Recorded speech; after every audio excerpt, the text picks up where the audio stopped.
I packed for the trip the night before, folding my tent carefully, checking the poles twice, rolling my sleeping bag tight enough to strap onto the bottom of my pack. I went through the same checklist I always did before heading into the woods. Food, stove, water filter, flashlight, spare batteries, knife, first aid kit. Everything seemed in order. I had been looking forward to a solo camping trip for weeks, craving the quiet and the kind of tiredness that only comes after long hours of walking in nature. The idea was simple: hike deep enough where I wouldn't see anyone else, set up camp, spend 2 nights out there, and return. The trailhead was 2 hours away from my home, and I left just after sunrise. The road narrowed the further I drove until it was little more than gravel cutting through tall pines and thick undergrowth. The air smelled crisp as I got out of the car. I tightened the straps on my pack and started down the path. The first miles were easy. The sun cut through the trees. The sound of birds filled the air, and for a while I felt calm. The trail wound around rocky patches and followed the slow bend of a river. By late morning, I had put enough distance between myself and the parking lot that the world behind me felt far away. The air seemed stiller, quieter, heavier somehow. As I walked, I kept noticing faint trails veering off the main one. Some were just deer paths.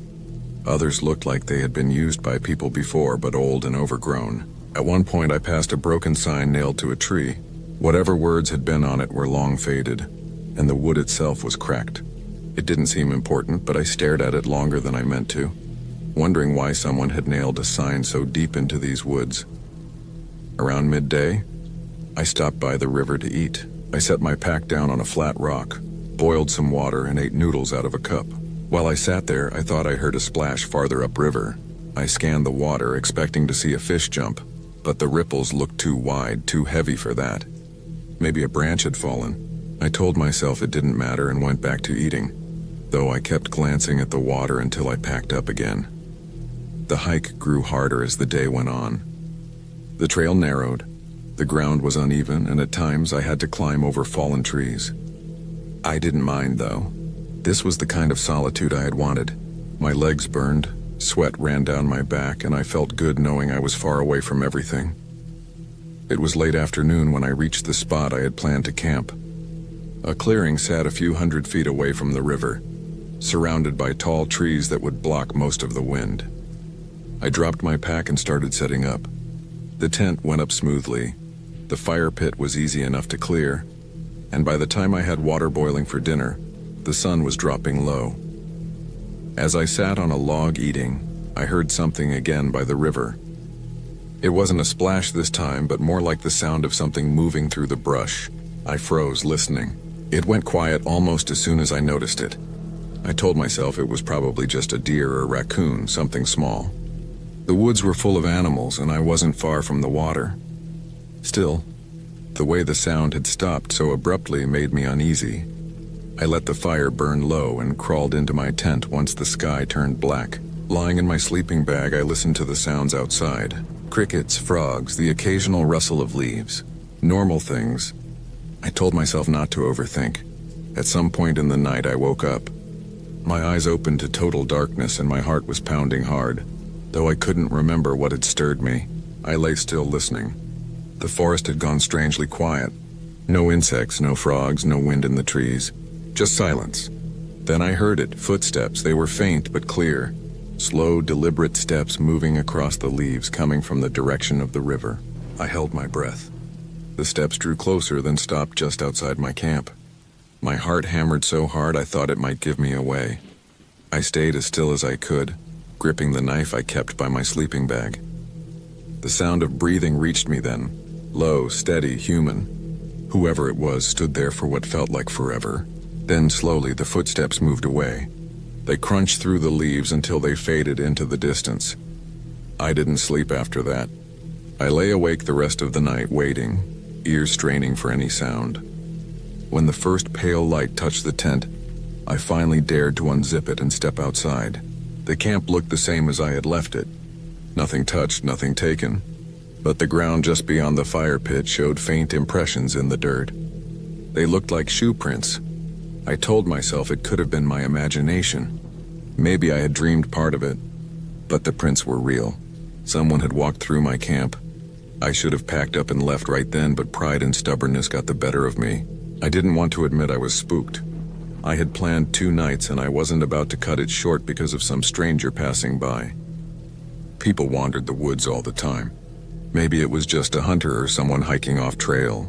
I convinced myself of that and went about my day. I hiked farther upriver, taking only a day pack. The forest felt thicker the deeper I went. The trees crowding close. The light dimmer even in broad daylight. A few times I thought I heard something behind me, the snap of a twig or brush moving. But every time I looked back, the trail was empty. I made it back to camp by late afternoon. Nothing seemed disturbed, but I noticed the shoe prints again, fresher this time, pressed into the soil near the edge of the clearing. My stomach sank. I lit a fire early, more for comfort than cooking. The flames gave me something to focus on, a barrier against the shadows. I ate quickly and kept scanning the trees, the feeling of being watched pressing heavier on me. When night fell, I couldn't bring myself to climb into the tent. Instead, I sat by the fire with my back to a log, knife close at hand, flashlight in my lap. Hours passed like that. The forest was alive with sound again at first, but then, like the night before, everything went quiet. I heard the footsteps again, slow and steady, circling the edge of the clearing this time. I snapped on the flashlight and swept it across the trees. For a split second, I thought I saw movement, a figure slipping behind a trunk, but the beam caught nothing clear. My mouth went dry, the footsteps stopped. The woods went still. I forced myself to sit there, every muscle tight until dawn. When daylight finally came, I didn't waste time. I packed everything fast, hardly caring if it was neat. I wanted out. My shoulders ached under the weight of the pack as I pushed myself down the trail faster than I had ever hiked before. Every noise behind me made me jump. Hours later, I reached the car. I threw the pack inside, slammed the door, and locked it. Only then did I let myself breathe. As I sat there catching my breath, I glanced back at the trailhead. In the dirt right where the path began, I saw them. Fresh shoe prints. The same ones I had seen in camp. They weren't mine. I drove away and didn't look back. Even now I keep thinking about those woods, about the silence that fell each night, about the slow steps and the steady breathing. I don't know who was out there or what they wanted, but I know they were watching me. If I had stayed another night, I don't think I would have made it out.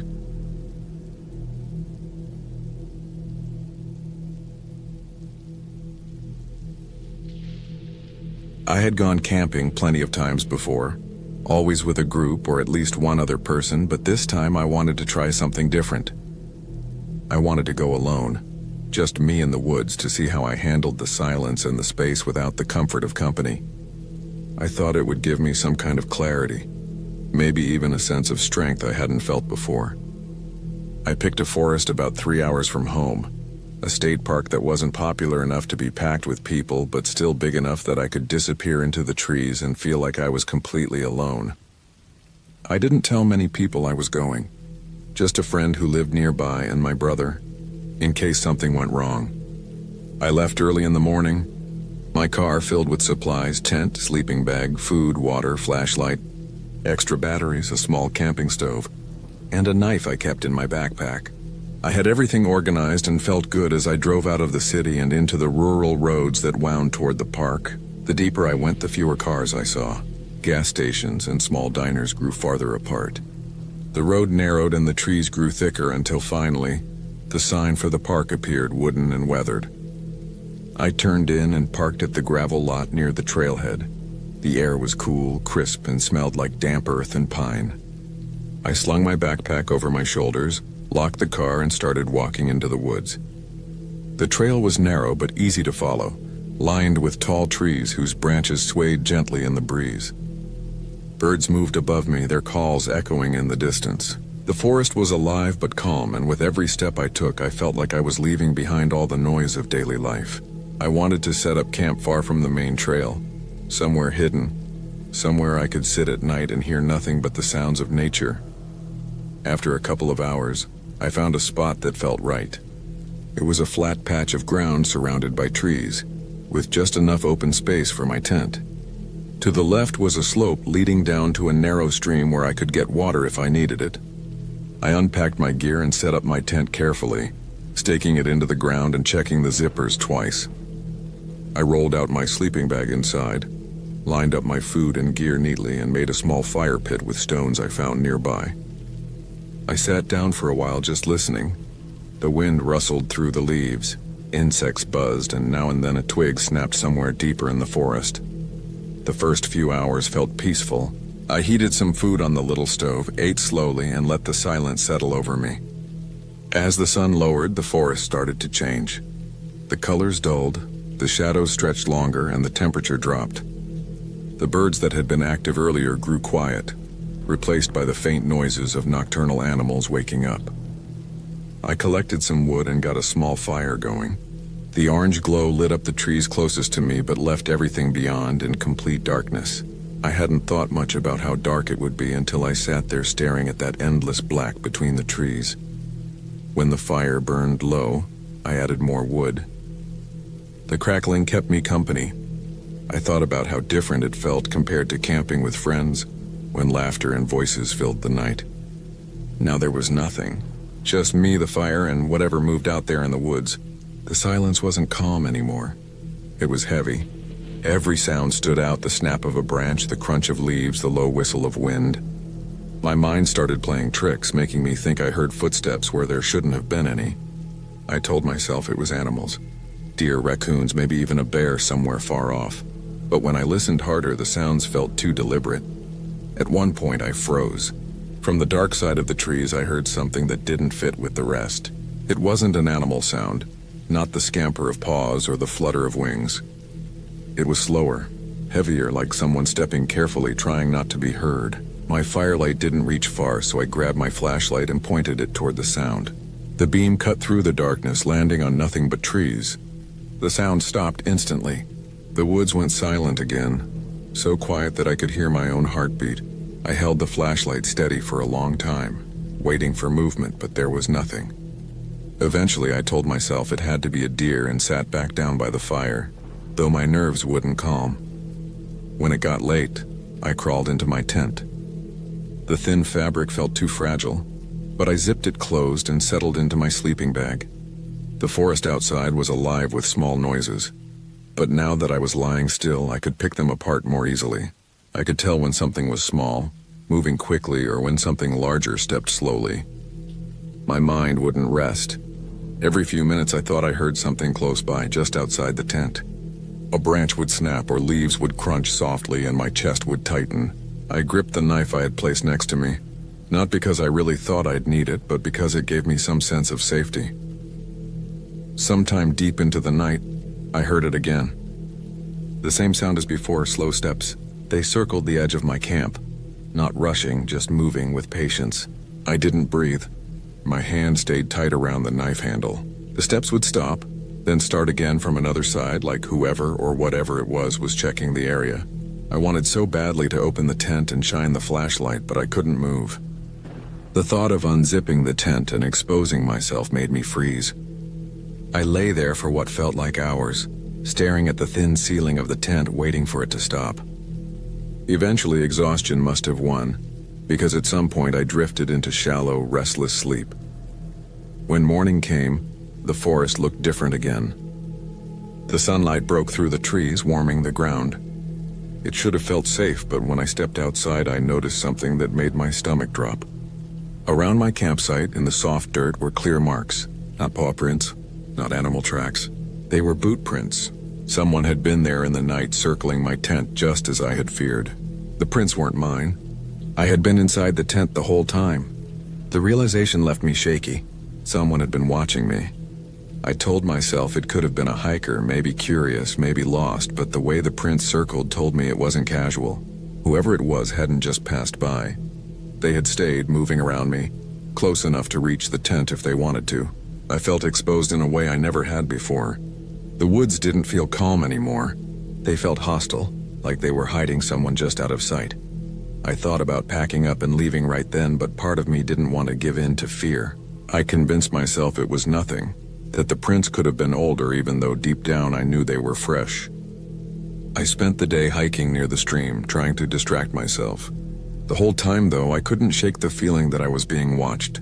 Every time I stopped, the woods seemed to stop too, like the forest itself was holding its breath. That night, I built a bigger fire, as if more light would protect me. I kept the knife out again, my flashlight ready. Hours passed in silence until, sure enough, the noises returned. This time they were bolder, closer. I could hear breathing outside the tent, steady and heavy, like someone standing only a few feet away. My heart pounded so hard I thought it would burst.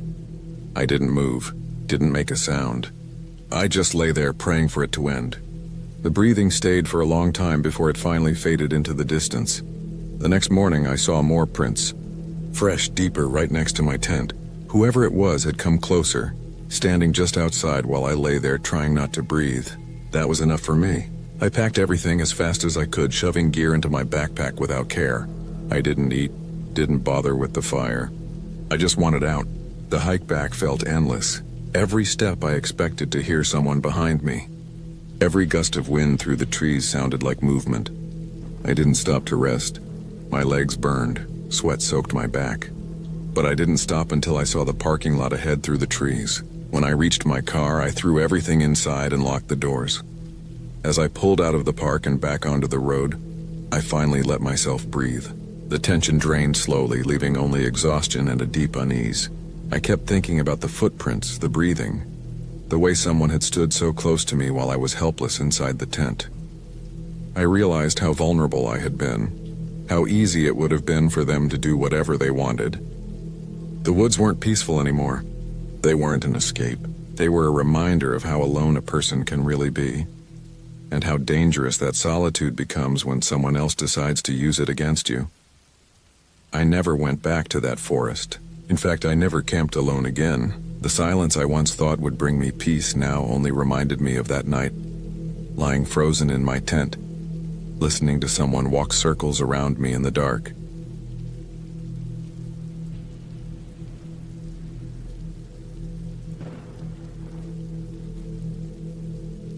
I had been wanting to go camping for weeks, but I kept putting it off because of work and other things piling up.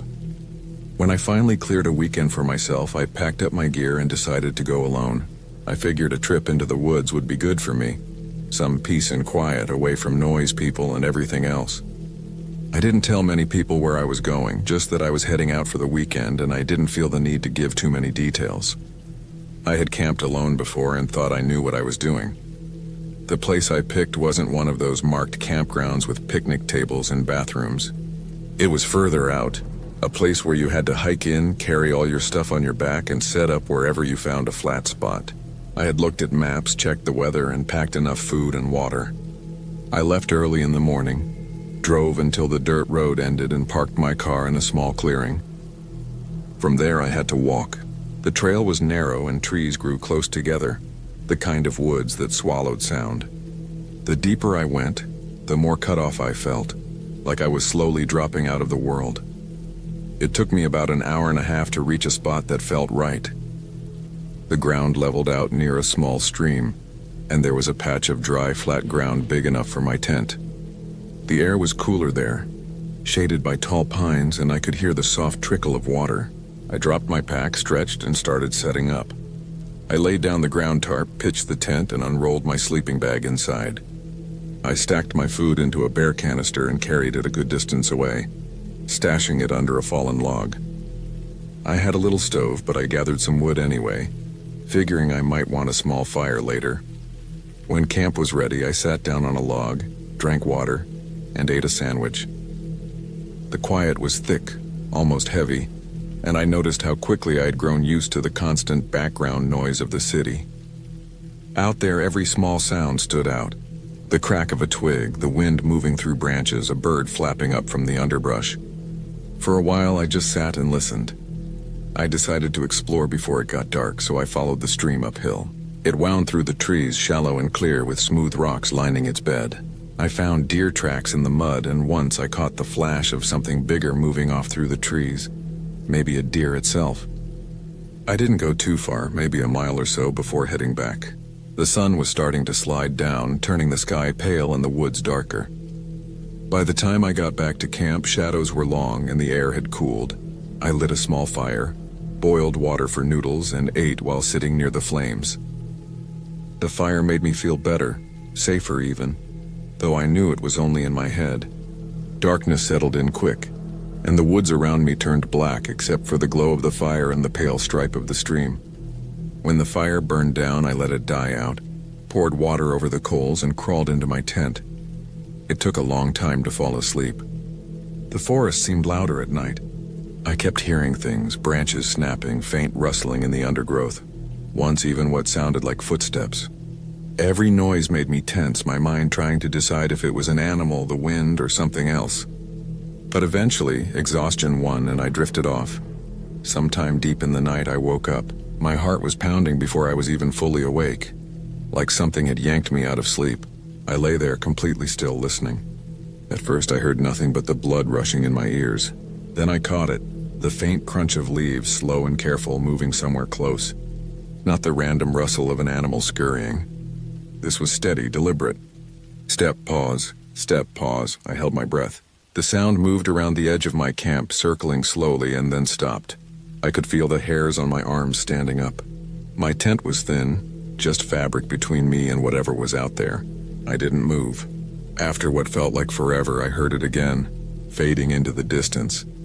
I stayed awake a long time, waiting until exhaustion finally dragged me back down. When I woke in the morning, the woods looked the same as always, calm and harmless in the daylight. I tried to tell myself it had been an animal, maybe a deer nosing around. Still, when I stepped outside, I couldn't shake the unease. I checked the ground around my tent. The soil was soft enough to hold tracks, and I did see some impressions, but they weren't clear. Maybe they were human, maybe not. My stomach twisted, but I forced myself to push it down. I spent the day hiking, trying to keep busy. The weather was good, the stream was cold and clear, and I tried to enjoy it.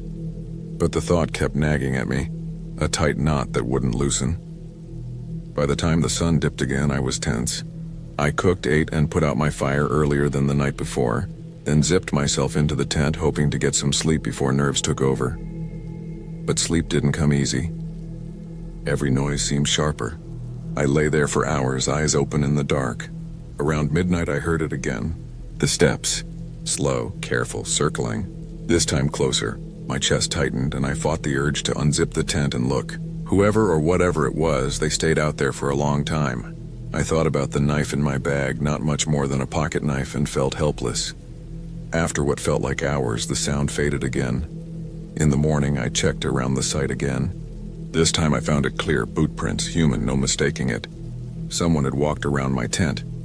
The sight made my stomach drop. I felt exposed, hunted even. I thought about packing up and leaving, but part of me resisted. I told myself maybe it was just someone hiking, curious about my camp. But who hikes at night circling tents? The thought didn't make sense, but I didn't want to admit the real fear building in me. That day I tried to hike further, to shake the feeling, but I kept glancing behind me, convinced I was being followed. Every crack of a branch made me spin around. I didn't see anyone, but the woods felt different now. Wrong, like eyes were always on me. By the time I got back to camp, my nerves were raw. That night, I didn't bother with a fire. I wanted to stay quiet, hidden. I ate cold food in the tent and sat in the dark, straining my ears. Hours dragged by. Then, sure enough, the sound came again. Steps. This time, they didn't circle. They came straight up to my tent. I could hear breathing. Slow. Heavy. My chest tightened until I thought I'd pass out. The person stood right outside for what felt like forever. I could see the faint shadow of movement against the fabric, like someone shifting their weight. Then they moved away, fading back into the trees. I didn't sleep at all. At first light, I threw my stuff together, hardly bothering to pack right. I just wanted out. I stuffed my tent into my bag, grabbed my food, and started down the trail fast. The woods felt suffocating, every shadow thick. I kept glancing behind me. More than once I swore I saw movement. The trail stretched longer than I remembered. My legs burned, my shoulders ached under the weight of the pack, but I didn't stop. Once, far back down the trail, I heard a branch snap, too heavy to be just an animal. I didn't look back. When I finally reached my car, relief hit me so hard I almost dropped to my knees. But my relief vanished just as quick. There were fresh boot prints in the dirt around my car. Someone had been waiting there. I threw my pack into the back, jumped in, and locked the doors. My hands shook as I jammed the keys in and started the engine. Gravel sprayed as I tore out of there, heart hammering. I didn't stop until I hit the main road miles away. Even then, I kept checking my mirror, half convinced I'd see another car behind me. I didn't. When I finally pulled into my driveway hours later, the silence of my house felt unreal, almost shocking. I unpacked later and realized something that made my skin crawl worse than anything else. My bear canister was missing. I had stashed it under the log away from camp.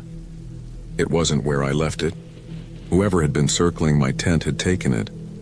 That meant they hadn't just stumbled on me. They had been watching. The thought still keeps me awake sometimes. Not the woods, not the dark, not even the sounds of steps in the night. What keeps me up is knowing there was a person out there, someone who chose to follow me, circle me, stand outside my tent while I lay helpless inside. Someone who didn't just want food, because they could have taken it the first night. Someone who wanted me to know they were there. That was the last time I ever went camping alone.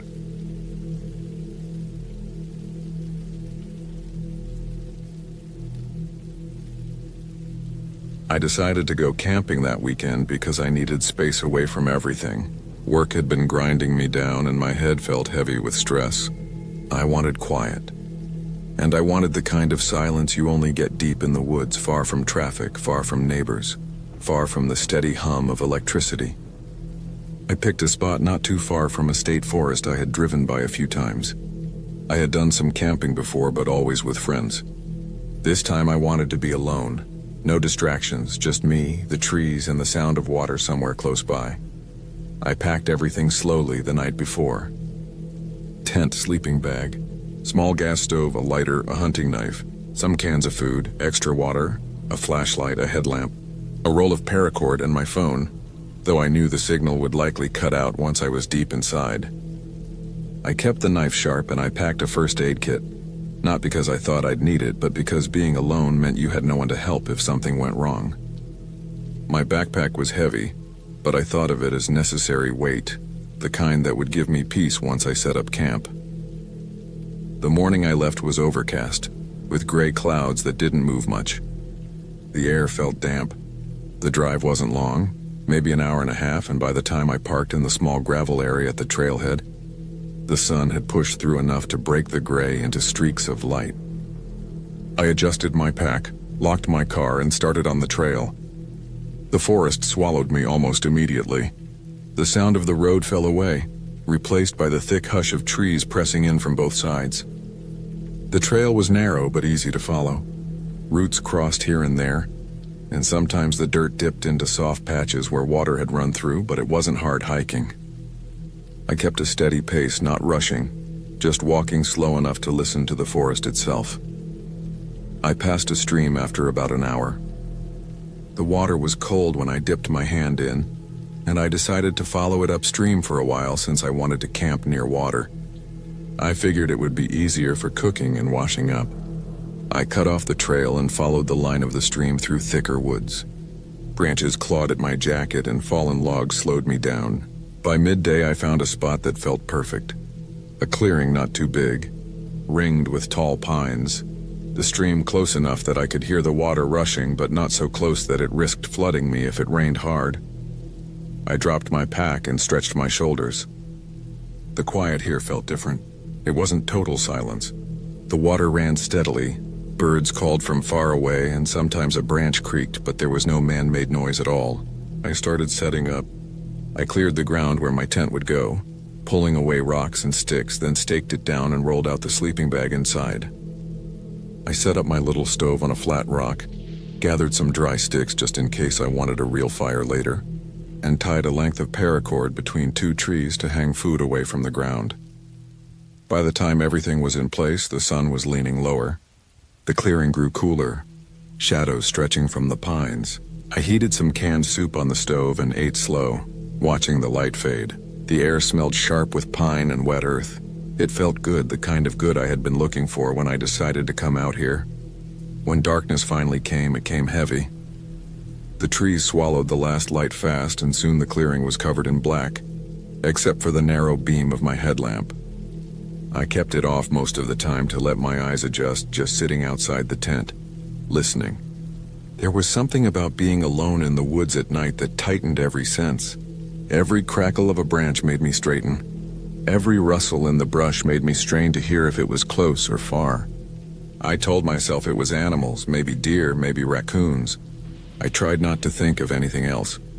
At some point, I zipped myself into the tent and lay back in the sleeping bag. The ground was hard even with the pad, but I was tired from the hike and the fresh air. For a while I lay awake listening. The stream was a steady background, but now and then there was movement in the woods. Light thuds, branches shifting. It could have been the wind. That was what I told myself until sleep finally pulled me under. I woke sometime in the night with my heart pounding. There was no sound at first, nothing but the quiet press of the woods.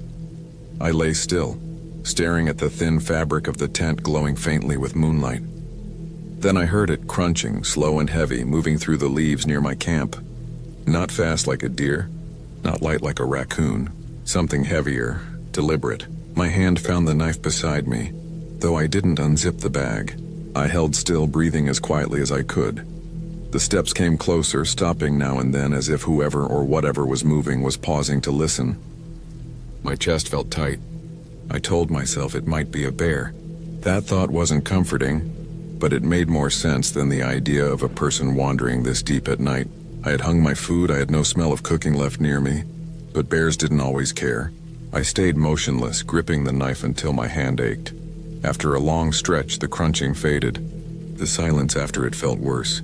I couldn't tell if it had gone away or was just standing out there waiting.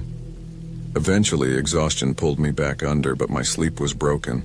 Shallow, full of sudden waking where I swore I heard something again. Morning light crept in, pale and cold. My body felt stiff. I stepped out of the tent slowly, looking around. Everything was in place, but the ground near the edge of the clearing looked disturbed. I walked over and saw prints in the soft earth. Not animal prints, shoes, large ones. They had circled part of my camp, not coming too close, but definitely walking around it. My stomach sank. I told myself it might be hunters, though hunting season was months away. Maybe just someone passing through. Still, I felt exposed in a way I hadn't the day before. The forest didn't feel like mine anymore. I heated water, forced down some oatmeal, and tried to shake it off. I had come out here to be alone, and maybe that was exactly what I would get if I didn't let fear push me back home. The day I kept busy. I walked farther up the stream, scouted more of the woods, took note of landmarks so I wouldn't get lost. I collected more wood even though I wasn't sure I'd use it. I checked my phone for signal, found nothing, and slipped it back into the pack. The sky was clear and blue, the kind of day where the forest looked harmless, even welcoming. But as the sun dropped again, the unease came back. I couldn't stop thinking of those prints. I cooked a small meal, ate quick, and sat watching the woods. The shadows thickened. The noises started again, rustles, cracks, but now every one of them sounded close. That night I didn't sleep well at all. I lay listening, eyes open in the dark. Around midnight I heard them again, the steps. Slow, careful circling. I gripped the knife, every muscle locked. The sound of breathing came faintly, not animal huffing, but human. I stayed silent, forcing my breath to stay even. At one point, something brushed against the tent wall just lightly, like a hand dragging across the fabric. I wanted to bolt out, to shout, to do anything, but fear pinned me. I stayed frozen until the sound faded. When morning came, I checked again. More prints, this time closer. Whoever it was had stood near the tent, close enough to touch it. My stomach twisted. I packed some of my gear, ready to leave, but then I stopped. I had hiked far off the trail. Cutting back in a rush without a clear direction could get me lost. I told myself to wait until full daylight, to move carefully. I spent that day on edge, every sound twisting my nerves tighter. I found myself checking the tree line again and again, scanning for movement. I kept the knife on me, not in the tent. The forest no longer felt wide and free. It felt like walls closing in. That night, the third night, I decided not to sleep. I built a small fire, not for warmth, but for light. I sat with my back to the tent, knife in my hand, staring into the woods. Hours dragged. Then, sometime deep into the night, I saw movement. A figure between the trees, just standing half-hidden watching. I gripped the knife tighter, my throat dry. The figure didn't move closer, but it didn't leave either. Just stood watching the light of the fire. I felt trapped, like prey being studied. My heart hammered so hard it hurt. Finally, after what felt like forever, the figure slipped back into the dark. I didn't sleep at all. When dawn came, I packed everything fast. I didn't care about leaving things behind. I stuffed what I could into the pack, tore down the tent, half collapsed, and left. I didn't take the stream route. I cut straight toward where I thought the main trail was, moving fast, almost running at times. Branches tore at me, roots tripped me, but I didn't stop. It took hours, but finally I found the trail again. Relief nearly dropped me to my knees. I kept going, pushing hard until I saw the gravel lot. My car was there, untouched. I threw my pack in, climbed in, and locked the doors before I even started it. My hands shook as I turned the key. The drive back felt unreal, like I was slipping out of one world into another. Houses appeared, cars passed, people walked with coffee cups, all of it normal. All of it so far from the suffocating fear of those nights. I never saw who it was. I never found out what they wanted or why they circled my camp in the dark. But I knew it wasn't an accident.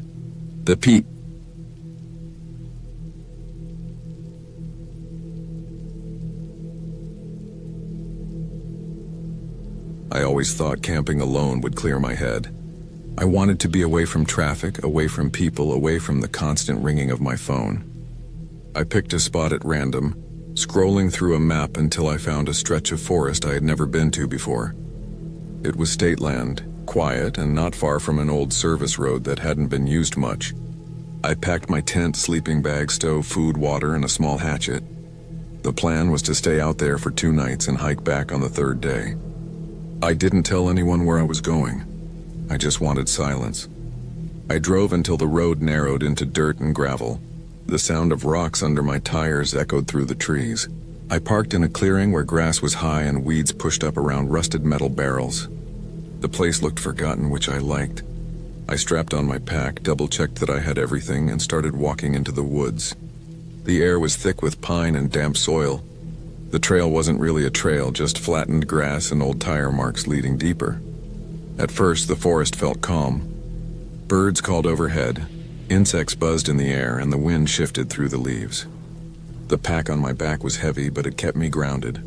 I walked for what must have been 2 hours before I found a spot that looked good for camp. It was a flat patch of ground surrounded by tall pines. Fallen logs lay nearby, and there was enough space to build a small fire without it catching. I set down my pack and stretched, looking around. I didn't see or hear anyone. I pitched the tent, hammered in the stakes, and laid out my sleeping bag. I set up a small fire ring with rocks I found around the area. I cooked some noodles on my little stove and ate in silence, only listening to the forest. The sun started lowering through the trees, spilling gold light over everything. That first night, things still felt fine. I crawled into my tent as the forest dimmed and zipped up the flap. I lay awake for a while, listening to owls and the rustle of branches. The air was cooler than I expected, and I pulled the sleeping bag tighter around me. Eventually, I fell asleep to the sound of crickets. It was in the middle of the night when I first woke up. The sound that broke my sleep wasn't clear at first. It was a snap, sharp and sudden, like a stick breaking under weight. I thought maybe it was a deer, maybe just some animal moving through. I lay still, staring at the tent fabric above me. Then I heard it again, closer. Another branch cracked, then the crunch of leaves. Someone or something was walking nearby. I held my breath and stayed still. The footsteps moved slowly, not rushing, not running, just pacing. The steps circled the camp. I didn't hear breathing, but I could feel something close. My chest tightened. I kept waiting for the sound to fade away, but it didn't. It circled once, twice, then paused. The silence was worse than the noise. Finally, after what felt like forever, the sound drifted off into the distance. I didn't sleep much after that. Every small noise made me jolt. When dawn finally came, I climbed out of the tent and scanned the area. The ground was disturbed. Leaves were pressed down in places they hadn't been the night before. There were faint impressions, not deep enough to be boots, not clear enough to be paws, just signs that something had passed through. I told myself it was probably an animal, maybe a black bear or a coyote. Still, I couldn't shake the feeling. I boiled water for coffee and tried to calm down. I thought about packing up and leaving, but I had come all this way. I told myself I would just stay one more night. During the day, I kept myself busy. I hiked further into the trees, explored a ridge that overlooked a valley, and found a small stream where I filled my bottles and filtered the water. The sun was bright and the forest looked less threatening. I convinced myself I had imagined the footsteps. Maybe it had been the trees shifting or a raccoon digging through the leaves. By late afternoon, I was calmer. I cooked a meal of rice and canned chicken and sat by the fire as it grew dark again. The forest cooled fast. The shadows stretched and the sound of insects grew louder. I fed more sticks into the fire and watched the sparks rise. For a while I thought maybe the night would be better. But again, when I crawled into the tent and zipped it up, unease returned. The silence outside was heavy, pressing against the thin fabric walls. I lay awake waiting. Hours passed. The forest settled into stillness, and then, like the night before, the sound came. Slow steps, deliberate pressing against leaves and sticks. This time I knew it wasn't an animal. Animals move in bursts, quick and clumsy. This was steady, paced, almost careful. The steps circled the tent again. I froze, gripping my knife in the dark. My ears strained. Whoever it was stopped right outside. I could hear weight shifting, as if someone was standing just inches away deciding what to do. My heartbeat hammered so hard I thought it would give me away. The sound lasted longer than the night before. They circled the tent over and over, and at one point I heard breathing. Slow, controlled, not like an animal panting. Human. I was sure of it. I wanted to yell, to shine my flashlight, but fear locked me in place. I waited. Eventually the sound faded again, footsteps dragging away until silence returned. I didn't sleep the rest of that night. I just waited for dawn. When morning came, I unzipped the tent and stepped out. The ground around my camp was worse this time. The soil was pressed down by clear footprints. They weren't boots. They weren't bare feet either. They looked like worn shoes, thin-soled, uneven, as if someone had been walking these woods for a long time. My stomach sank. I thought about leaving right then, packing everything and heading back to my car. But it was a long hike, and I told myself I'd make it through one last day. I wanted daylight for the hike out. I tried to distract myself, but unease followed me everywhere. I felt watched. Every time I stopped, I thought I heard movement in the distance. Sometimes a branch cracked far off. Sometimes I felt eyes on me, though I never saw anyone. I cut the day short and went back to camp earlier than before. I built a bigger fire, hoping it would scare off whoever or whatever was out there. I stacked wood high, the flames popping and spitting. I sat close, clutching the hatchet. When night fell, I stayed by the fire as long as I could, but eventually fatigue forced me into the tent. I left the fire burning outside, its glow flickering through the fabric. I kept my flashlight and knife close. This night was worse than the others. The steps came earlier, heavier, closer. They didn't circle this time. They approached straight toward the tent and stopped just outside. I could see the shadow of legs against the glowing fabric, unmoving. The figure stayed there for what felt like hours, just standing. I couldn't breathe, couldn't move. My muscles locked tight.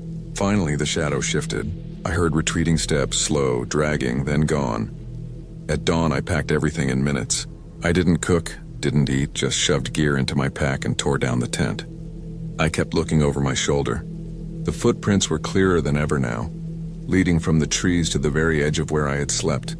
The hike back was brutal. Every crack of a branch behind me made me spin around. I was sure I was being followed, though I never saw anyone. The forest, once peaceful, felt hostile. Every shadow was a person waiting. When I finally reached the clearing where I had parked, my car sat untouched. I threw my pack into the back, jumped inside, and locked the doors. My hands shook as I turned the key. Gravel sprayed behind the tires as I sped out. The drive back felt endless. My shoulders ached from tension, my eyes darting to every passing tree.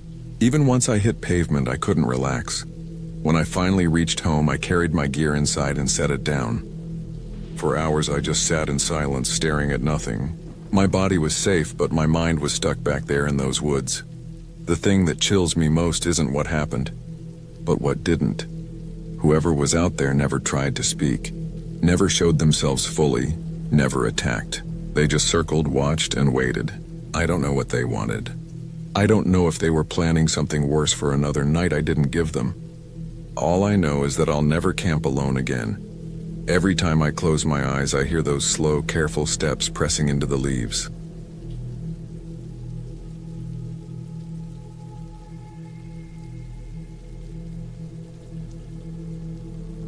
I had been planning the camping trip for weeks. I wanted to get away from the noise of the city and spend a few nights in the woods where no cars passed, no streetlights burned through the night, and the only sounds were the wind, the trees, and the river that ran through the valley. I packed everything carefully, making sure I had enough food, a decent tent, a sleeping bag warm enough for the cold nights, and a small gas stove. I carried a knife, a hatchet, a flashlight, and a small first aid kit. I felt prepared. I wanted peace, but also the challenge of being away from everyone, deep in the wild. I drove until the road turned to dirt and then parked at a small pull-off. From there, I hiked down a narrow trail with my heavy pack pulling at my shoulders. The sun was out, but most of the forest was shaded by tall trees, the kind that blocked the sky almost completely. The air was cool and damp. My boots sank into the soft ground in places where water had run down the hill. I walked for hours, passing no one. The deeper I went, the quieter everything seemed.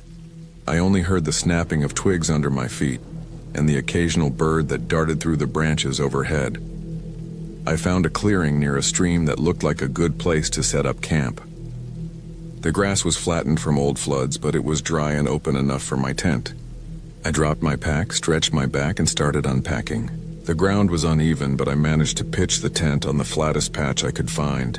I set up my small stove and boiled water for coffee, even though it was late afternoon. The sun lowered behind the trees, sending streaks of orange light through the branches. I felt good. It was the kind of solitude I had wanted. The first night was calm. The forest around me was alive with small noises, but nothing unusual. Crickets chirped, frogs croaked near the stream, and the wind rustled through the trees. I lay in my sleeping bag listening, not afraid, only alert. I fell asleep easily. When I woke at dawn, the air was cold and wet with dew. My tent was damp, but my bag had kept me warm. I boiled water again, ate a simple breakfast, and planned to hike further downstream to explore. The second day, I noticed something. About an hour from camp, I found an old fire ring, rocks blackened from smoke, and a few pieces of trash half buried under leaves. A rusted can, a broken glass bottle, and the handle of a cheap fork. It looked like someone had camped there months or even years earlier. It wasn't unusual. People passed through the forest sometimes, even far out here. I moved on, but the sight lingered in my mind. I had picked this area because it seemed remote. Knowing others had been here made it feel less empty, but also less private. By the time I returned to my camp that evening, I felt tired. I sat by the stream and let the cold water run over my hands. I ate dinner, stretched out in the grass, and waited for darkness. When the sun went down, the air cooled fast. I got into my tent, zipped the flap shut, and turned off the flashlight. I lay in the dark, listening. That night I woke to a sound. It was faint but sharp enough to snap me out of sleep. A crack, like a stick breaking under weight. I held still, listening. The forest is full of noises, I told myself. Animals move through the brush all the time. A deer, a raccoon, even a rabbit can make more noise than you expect. But then I heard another crack, slower, heavier. Not quick like a bounding animal, but measured like a step. I stayed frozen in my sleeping bag. My tent walls were thin, and I could see the pale outline of trees against the sky through the fabric. I listened to the sound moving, one crack, then another, then silence. It seemed close, maybe 30 feet away, maybe less. I waited. My heart pounded so hard I thought it might drown out the sound. But after several minutes, there was nothing. Just the stream and the insects. Eventually, I convinced myself it was an animal and drifted back into restless sleep. The next morning, I tried to shake it off. I made coffee, cooked oatmeal, and sat with the steam rising from the pot. But when I walked around the edge of the clearing, I noticed something in the dirt. The ground wasn't clear enough to make out a perfect footprint, but there were impressions, wide and long, not from hooves, not from paws. They looked like they could have been from boots. The soil was soft near the stream and a few places showed flat edges like heels. I felt uneasy. It could have been old. The dirt shifted, washed and dried with time. Maybe it was from hunters weeks ago. Maybe from hikers I never saw. But thinking back to the sounds in the night, the weight behind those cracks, I couldn't shake the thought that someone had been close. I debated packing up and leaving, but I had planned for 3 nights and part of me refused to let fear drive me away. I told myself I was being paranoid. I spent the day fishing in the stream and tried to relax. The sun was bright and the water was clear. I even managed to catch 2 small trout and cooked them for dinner. By the time night came, I felt calmer, but again I woke in the night. This time it wasn't a crack. It was softer, like a scrape. Fabric against fabric or a shoe brushing against the ground. I opened my eyes in the dark and lay perfectly still. I could feel the cool air pressing through the thin tent walls. I reached for my knife, keeping it inside the bag with me. My hand trembled around the handle. I heard it again, the faintest shift of weight not far from the tent. Then silence. I strained to listen, my ears burning. Minutes passed, though it felt longer. My throat was dry, my chest tight. The silence dragged on until I doubted what I heard. Maybe I had dreamed it. Maybe it was just branches moving. I stayed awake until the gray light of dawn started to touch the tent. When I unzipped the flap and stepped out, my stomach turned. Just a few feet from my tent, the grass was bent and trampled in a small spot like someone had stood there. I searched the ground, moving in slow circles. The earth was hard and didn't leave clear prints, but I saw one patch of dirt scuffed in a way that didn't look natural. I couldn't eat that morning. My hands shook as I packed some of my gear. I thought about leaving right away. But part of me wanted to be sure, to know I wasn't just imagining things. I decided I would stay one more night, but I would be ready. I kept my knife close and I didn't stray far from camp. The day passed slowly, each sound in the forest putting me on edge. When the sun dropped, I built a fire and sat beside it longer than usual. I listened to the crackling flames, staring into the trees until my eyes burned. Finally, I let the fire die and went into my tent. I left the knife on my chest, my hand resting on the handle. Sleep came in short bursts, broken by every noise. Then, in the deepest part of the night, I heard it again. A step, slow, heavy. My mouth went dry. I didn't move. Another step, closer. Then I saw it. The faintest shadow against the fabric of the tent. A shape, not an animal, not a branch. A person, standing only a few feet away. My chest locked. I wanted to shout, but fear kept me silent. I gripped the knife tighter. The shadow didn't move for what felt like forever. Then slowly it shifted, the outline turning as if the person leaned closer. My skin crawled and then, just as quietly, the shadow backed away. I listened to the soft steps fade into the woods. I stayed frozen until the first gray light broke through the trees. When morning finally came, I packed everything in a rush. My hands shook so badly I dropped gear twice. I didn't stop to eat. I just shoved everything into my pack, pulled down the tent, and started walking fast up the trail toward where I had parked. Every few minutes I glanced behind me, half expecting to see someone following. The woods felt different now, not peaceful, but watching. When I reached my car, my lungs burned from the pace I had kept. I threw my pack into the back seat, started the engine, and drove without looking back.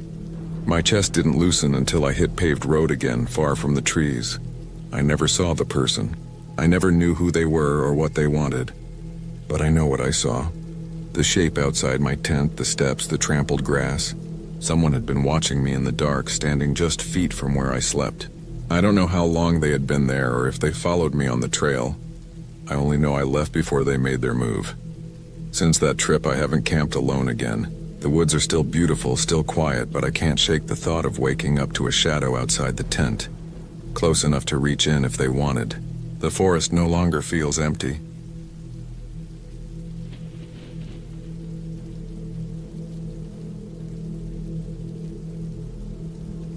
I don't really know why I decided to camp that weekend.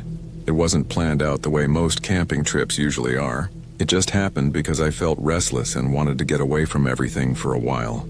I was tired of my routine, tired of the noise of cars outside my window, tired of screens and lights and being stuck inside. I just wanted quiet. It was Friday when I packed. I didn't overthink it. I tossed my tent, sleeping bag, a small propane stove, a lighter, a knife, some cans of food, water bottles, and a flashlight into the trunk. I added a blanket, a sweater, and an old camping chair that barely folded anymore. I thought about bringing more, but I didn't want to make it complicated. I told myself it was just a couple nights in the woods, nothing to worry about. The place I picked wasn't far. About 2 hours from home. It wasn't even an official campground. More like a patch of state forest where people sometimes went for hunting or hiking. I didn't expect to see anyone out there. That was the appeal. No noisy kids, no RVs, no one blasting music late at night. Just me and the trees. The drive there was quiet. I didn't even turn the radio on. I rolled the windows down and let the air come in. It smelled faintly of pine and dirt even before I reached the forest. When I finally pulled off the main road onto the dirt track that led deeper into the woods, I felt a strange relief. The bumps in the road rattled my car, but the deeper I went, the calmer I felt. The trees closed in over the road like a tunnel. Sunlight came through in small patches, flickering across the windshield. I drove until I couldn't anymore. The track narrowed. The branches scraped the sides of the car, and finally it just ended in a rough clearing with stumps and overgrown grass. I killed the engine and stepped out. The silence was the first thing that hit me. No engines, no voices, just the sound of leaves moving high above me. I left the car behind and carried my gear deeper in. I wanted to be further from the road, hidden. I found a spot about half a mile in, where the trees opened up just enough for me to set up the tent. The ground was uneven, covered in roots and small rocks, but I cleared what I could. By the time the tent was up, I was sweating even though it wasn't hot. I set my chair near a fallen log, laid out my supplies, and sat down to catch my breath. For the first few hours, nothing happened. I listened to the woods. Birds chirped now and then, but mostly it was just the constant whisper of leaves. I explored a little, but not too far. I didn't want to lose sight of my camp. I cooked some canned beans on the little stove as the light faded. The smell of metal and propane clung to the food, but it was warm and filling. When it got dark, I lit a small fire. The glow reached only a few feet before the trees swallowed it. Beyond that circle of light, everything was black. I stared into the dark longer than I should have. Every time a branch snapped or leaves shifted, my head jerked toward it. I kept telling myself it was nothing, just animals moving, maybe the wind. Still, the silence felt heavy. That first night, I didn't sleep much. I lay in the tent, zipped up in the bag, flashlight within reach. The fabric walls felt paper thin, useless against anything outside. Every sound seemed magnified. I heard movement, soft, irregular. Something walking, then stopping, then nothing, then again closer. My heart hammered in my chest. I thought about unzipping the tent to look, but I didn't. I stayed still, holding my breath. Eventually, exhaustion pulled me under. When I woke, the sun was already up. The woods looked harmless again. Bright green, quiet. The fire was dead, the air cool. I stretched and tried to laugh at myself for how jumpy I'd been. Animals wandered at night, that's normal. Nothing had touched my camp. Everything was exactly as I left it. I spent the morning wandering further from camp. The woods were thick and it was easy to lose direction. I kept glancing back, making sure I could find my way. At one point, I came across an old hunting stand nailed to a tree. The wood gray and rotting. Nobody had used it in years. It made me feel even more alone, like I was in a place forgotten. Back at camp, I made coffee with the small pot I'd packed. The bitter taste was comforting. I sat in the chair, staring into the trees. That was when I noticed something odd. About 30 feet away, just beyond where the light reached, the ground looked disturbed. Not like an animal had dug, but like something or someone had been scraping the dirt. It was a shallow patch, darker than the rest. I tried to ignore it, but I kept glancing over while I drank. By afternoon, clouds rolled in. The sky darkened and the air grew heavy. I decided to gather wood in case it rained, and I needed to keep the fire alive. I walked further out, breaking branches, dragging them back. On one trip, when I was about to re-enter camp, I froze. My tent was open. I knew I had zipped it closed when I left. I always did. Now the flap hung loose, swaying slightly. My stomach dropped. I stood there gripping the wood in my arms, staring. The clearing looked the same otherwise. Nothing was overturned, nothing broken. Slowly, I dropped the wood and walked toward the tent. My hands were sweating. I crouched down and peered inside. Nothing. Everything was in place, the bag, the flashlight, my spare clothes. Nothing missing. But the zipper was pulled all the way down. I sat in the chair, trying to steady my breathing. I told myself I must have left it open without realizing. I had been distracted, maybe rushing. That was all. The rain came late that evening, light at first, then heavier. I sat under the small tarp I'd tied between two trees, listening to it hit the leaves. The fire hissed and smoked. The woods grew darker than before. I felt cut off, as if the rain built a wall around me. I went to bed early, tired but uneasy. I zipped the tent tight and checked it twice. The sound of the rain masked everything else, which somehow made it worse. I couldn't hear if anything moved outside. Sometime in the night I woke. My bladder ached, so I unzipped the tent just enough to step out. The rain had stopped. The woods were dripping and cold. That was when I noticed it. Footprints. In the mud around the fire pit. Clear human footprints, bare feet pressed deep into the soft ground. They circled the camp, stopping near the chair, near the tarp, near the tent. Some led back into the trees. I froze, staring at them. My first thought was that someone had wandered through. But why barefoot? And why at night? The prints were fresh, the edges sharp. Whoever it was had been there not long before. Maybe while I was asleep. Maybe while I was lying just feet away. I didn't sleep again that night. I sat in the tent, gripping the flashlight, staring at the thin fabric wall. Every rustle made me tense. The woods no longer felt empty. When morning came, the prints were still there. I studied them, following the ones that trailed into the trees. They went on for a while before disappearing into thicker brush. I thought about packing up and leaving, but part of me didn't want to admit fear. I told myself it could have been some drifter just passing through. Maybe they were gone now, the day dragged. I couldn't relax. Every sound put me on edge. At one point I thought I saw movement between the trees, a figure pale still. But when I blinked, it was gone. My chest felt tight the whole time, like something was pressing down on me. That evening I built the fire higher than before. The light pushed the darkness back a little more, but it didn't comfort me. I kept scanning the trees, waiting.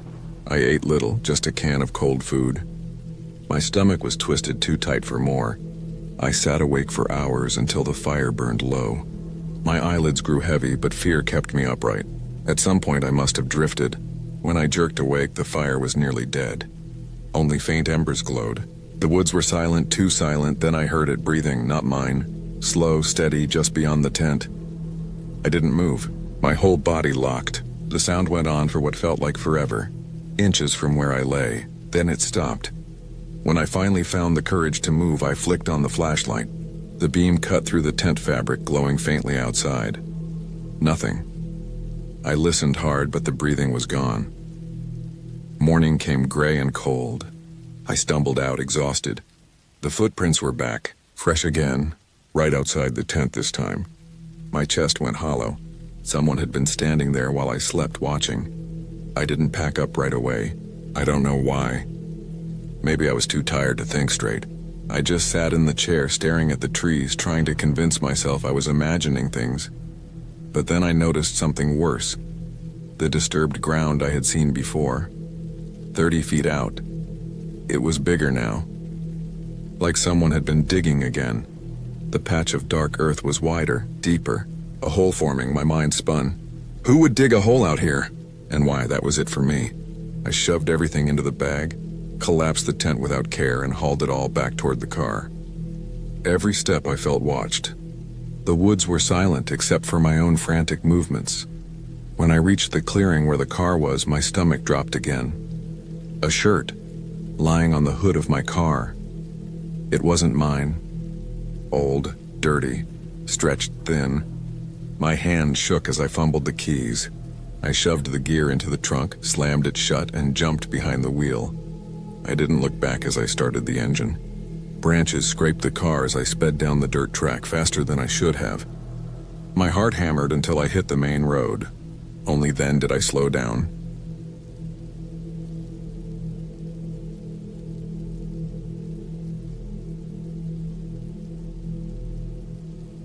I always thought camping alone would give me peace. I had done it with friends many times before, but I wanted to know what it would feel like to be fully on my own. No one talking, no one making noise, no one around to distract me. Just me, the woods, and the quiet. I picked a random weekend when the weather was supposed to stay clear, packed up my gear, and drove out to a forest area I had never camped in before. The drive itself was long and tiring. I took a highway most of the way, then a smaller road that twisted deeper into the hills. By the time I reached the dirt road that led to the trailhead, my car was coated in dust and the air had already started to smell different. It had that thick, earthy smell of deep woods. When I parked at the lot, there were only 2 other cars. Both looked like they had been there for days. Their windshields were coated in dried leaves and dust.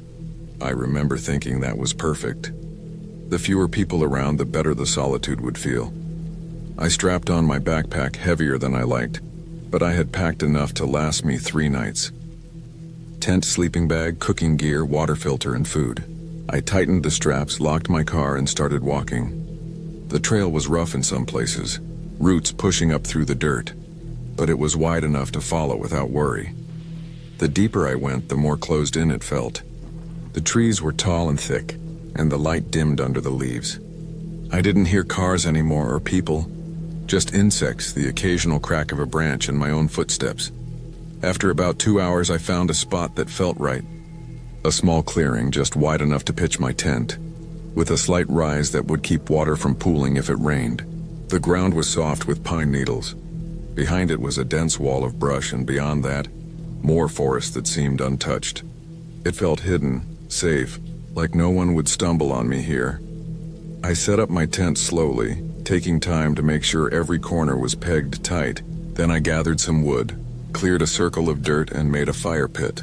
The sun had already started lowering by the time I lit my first small fire. Orange light flickered against the trees and the smoke curled up into the canopy. It felt good, sitting there with the crackle of fire and the smell of burning pine. The first night was calm. I ate from a small pan, boiled water, and let myself lean back against my backpack. My body ached from the hike, but it was the good kind of ache. I stayed up later than I should have, staring into the fire until only embers glowed.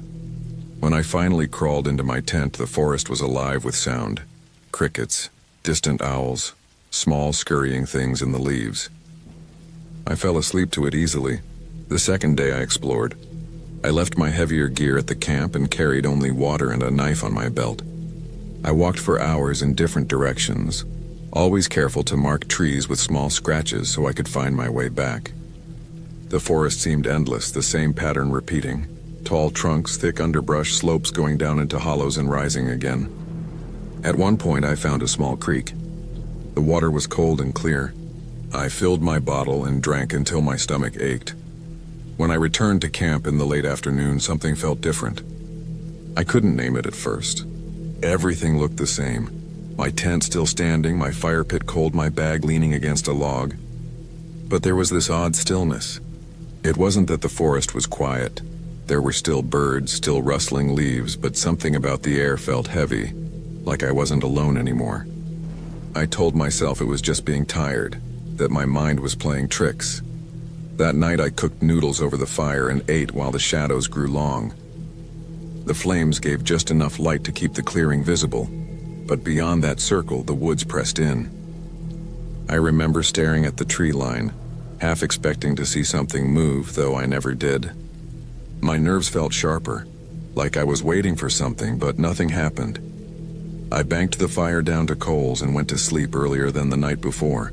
The sound of insects filled the tent. At some point, I woke up in the middle of the night. It was dead quiet. No crickets, no owls, no movement. Just silence. I lay there frozen, listening. My heartbeat felt too loud. I thought I heard something faint, a crunch like a foot on dry leaves just outside the tent. I held my breath, not moving a muscle.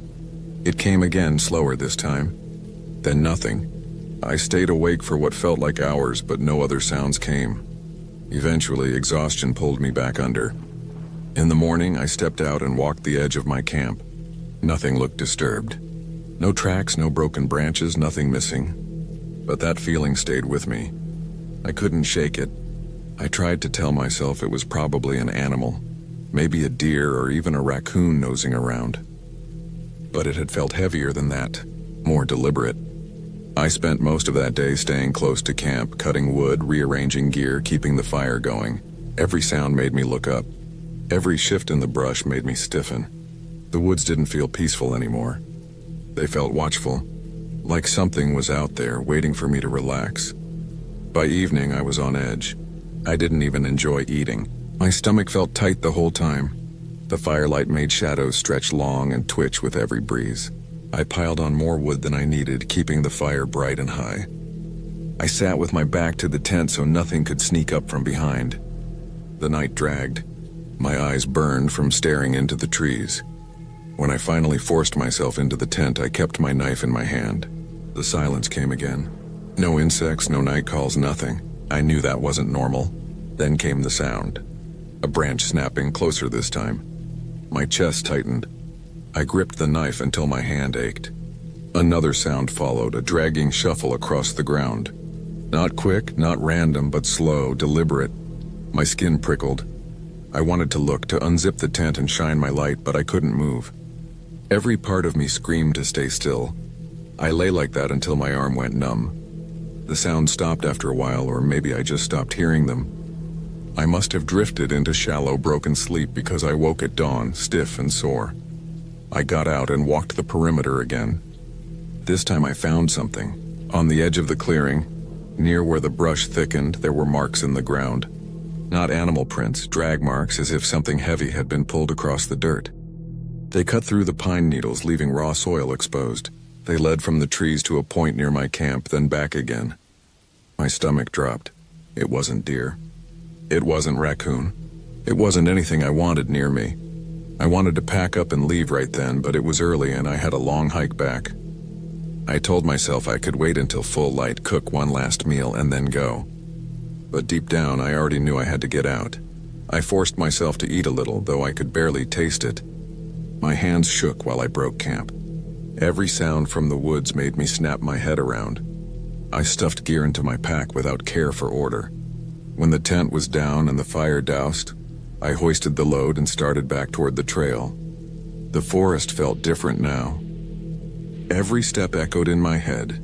The trees seemed closer, the shadows deeper. I kept glancing behind me, half expecting to see someone following. The drag marks haunted me. Whatever had made them had come into my camp at night, close enough to touch my tent if it wanted. The trail stretched longer than I remembered. Hours felt doubled. My shoulders burned under the pack, but I didn't stop. My throat dried out, but I didn't care. I just needed to reach the car. I imagined what would happen if I turned and saw someone standing between the trees, just watching. The thought made me walk faster. When I finally broke out of the thick forest and saw the parking lot, my knees almost buckled. Both cars I had seen before were still there, untouched. My own sat in the same spot, covered in more dust, but safe. I dropped the pack into the back seat, slammed the door, and sat behind the wheel, breathing hard. My hands shook so badly I could barely turn the key. When the engine started, the sound was the sweetest thing I'd ever heard. I drove fast down the dirt road, tires spitting gravel until I reached pavement.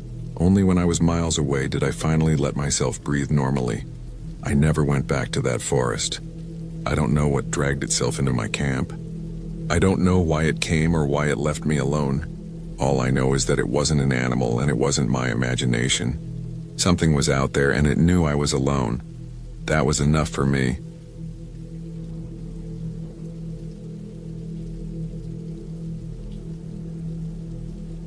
I had been planning the camping trip for weeks, even though I didn't really know what I was looking for out there. I told myself it was just to get away from the noise of the city, to feel something simple again, to sit under trees without hearing car horns or neighbors arguing through thin walls. But the truth was I felt restless, like I needed to prove something to myself. I had never camped fully alone before. Sure, I had done hikes and small overnights near the trailheads, but nothing that deep, nothing where I was completely cut off. When Friday came, I packed the car. I didn't rush it. I laid out everything in the living room first. Tent, sleeping bag, tarp, food, water filter, stove, extra clothes, hatchet, first aid kit, Headlamp, batteries, knife, cord, map, compass. I checked each item twice. It gave me a sense of calm, like if I had all the right gear, nothing could go wrong. The drive took a few hours, the road winding deeper into the mountains. Smaller towns fading behind me until it was just the forest. Endless ridges of pine and hardwood rolling in every direction. By the time I parked at the trailhead, the lot was nearly empty. Only one other car, dusty and old, tucked in the far corner. I didn't think much about it. I shouldered my pack and started the trail. The first stretch was easy, wide dirt path, soft crunch under my boots.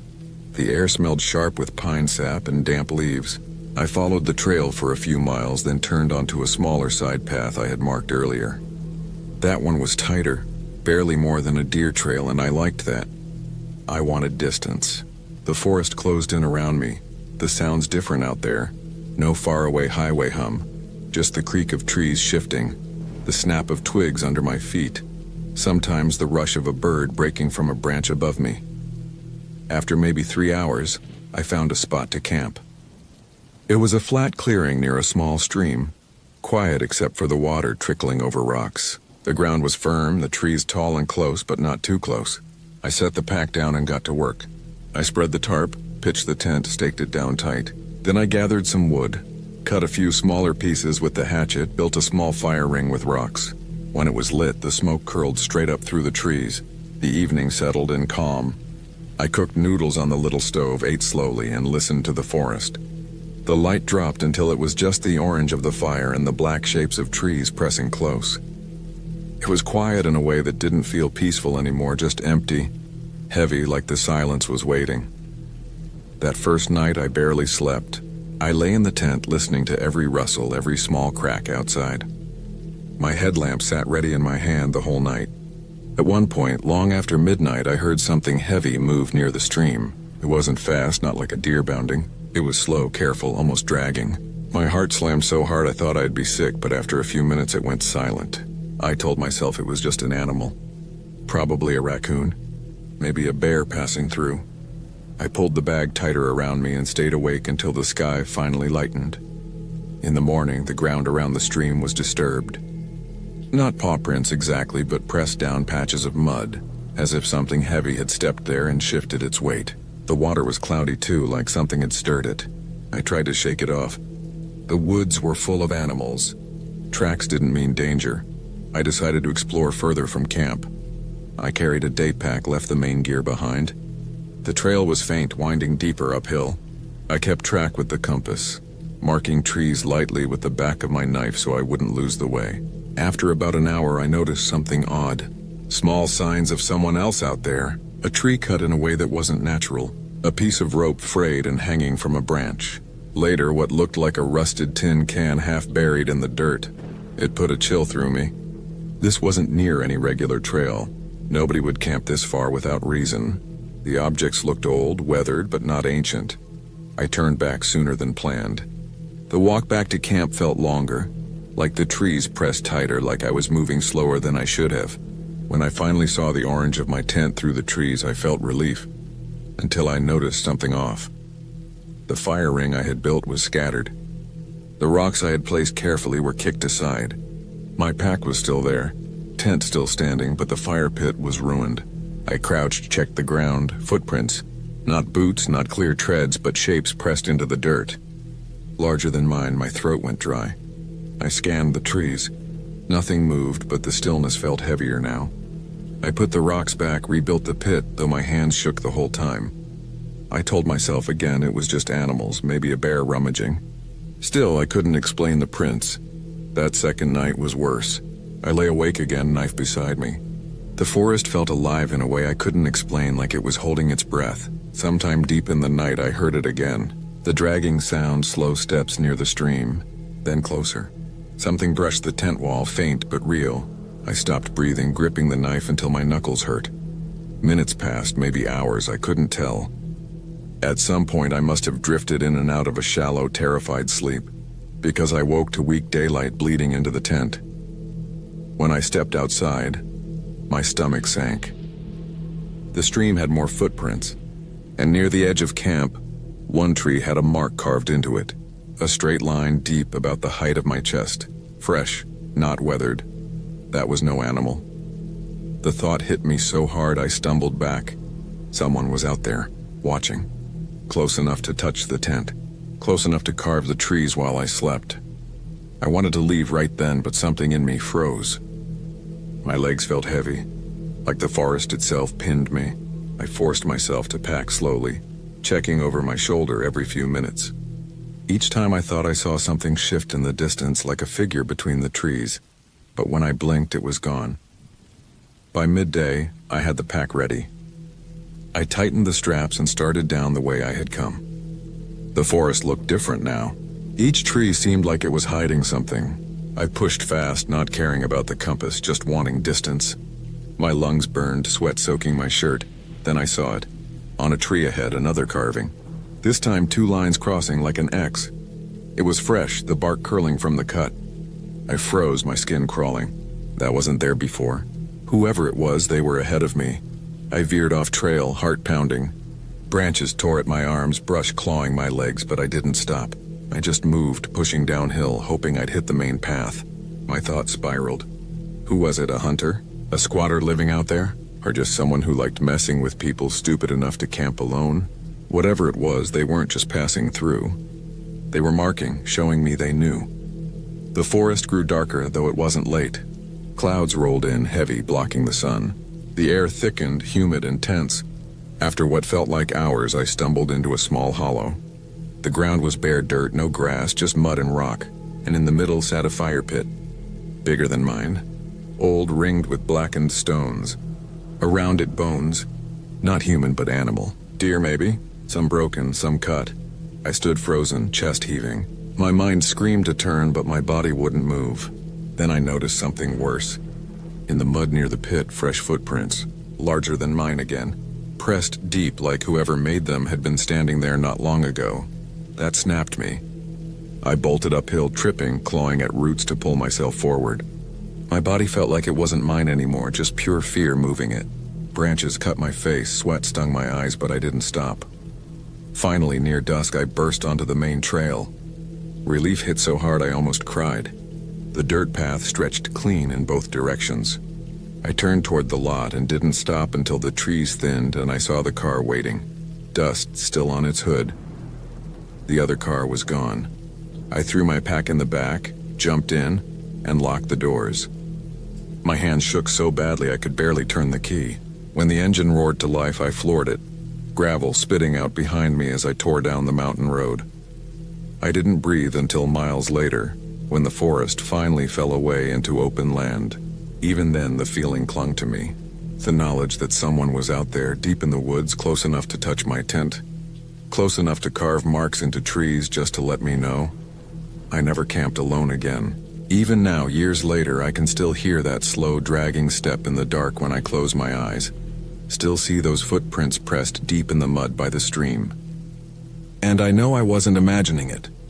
Because when I finally got home and emptied my pack, I found something I hadn't put there. At the very bottom, tucked beneath the tarp, was a small stone.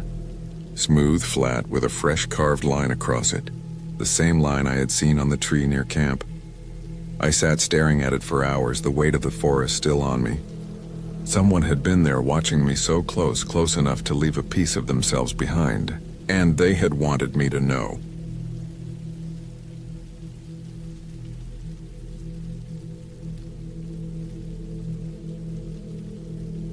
I always thought camping was a simple thing.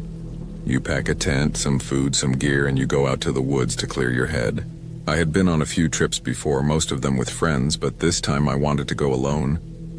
I wanted silence, just me in the woods, no phones buzzing, no small talk around the fire. I thought it would be peaceful. I thought it would be easy. What I found was something that still runs through my head every time I close my eyes. It was late summer when I decided to go. The air was still hot during the day, but cooler at night. The forest I chose wasn't too far from home, only a 2-hour drive.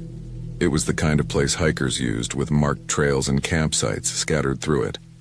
But if you went deep enough, you could find empty spots where no one bothered you. That's what I wanted. A place where I didn't hear anyone else's tent zippers, where I didn't see flashlights in the dark. Just me and the trees. I packed light but careful. A small tent, sleeping bag, cooking stove, knife, water, and some dried food. I brought extra water because I didn't want to take chances with streams. I had a headlamp and spare batteries. I had a lighter, matches, and a power bank for emergencies. I thought I was prepared. The drive there was quiet, just long empty roads and the hum of the tires. When I parked at the trailhead, the lot was half empty. A few other cars told me there were people out there somewhere, but the woods swallowed them up. I put on my pack and started walking. The first hour was simple, following the marked trail. The dirt path crunched under my boots and insects buzzed in the heat. The woods were thick but not too dense. Sunlight poured in patches through the trees. The sound of birds was steady, and sometimes the brush moved with squirrels or rabbits. I felt good. The weight of the pack pressed into my shoulders, but it was a solid, steady weight. After a while, I cut off the main trail. I had looked at maps before and planned to camp near a small creek further in. The air grew quieter the deeper I went. The trail was gone, replaced with uneven ground, thick roots, and fallen branches. I stopped to sip water and check my compass, then kept moving. When I found the creek, it was small but steady, trickling over stones with a soft sound. I decided to pitch camp nearby on a patch of ground just high enough not to flood. The tent went up fast, just 2 poles and the rainfly.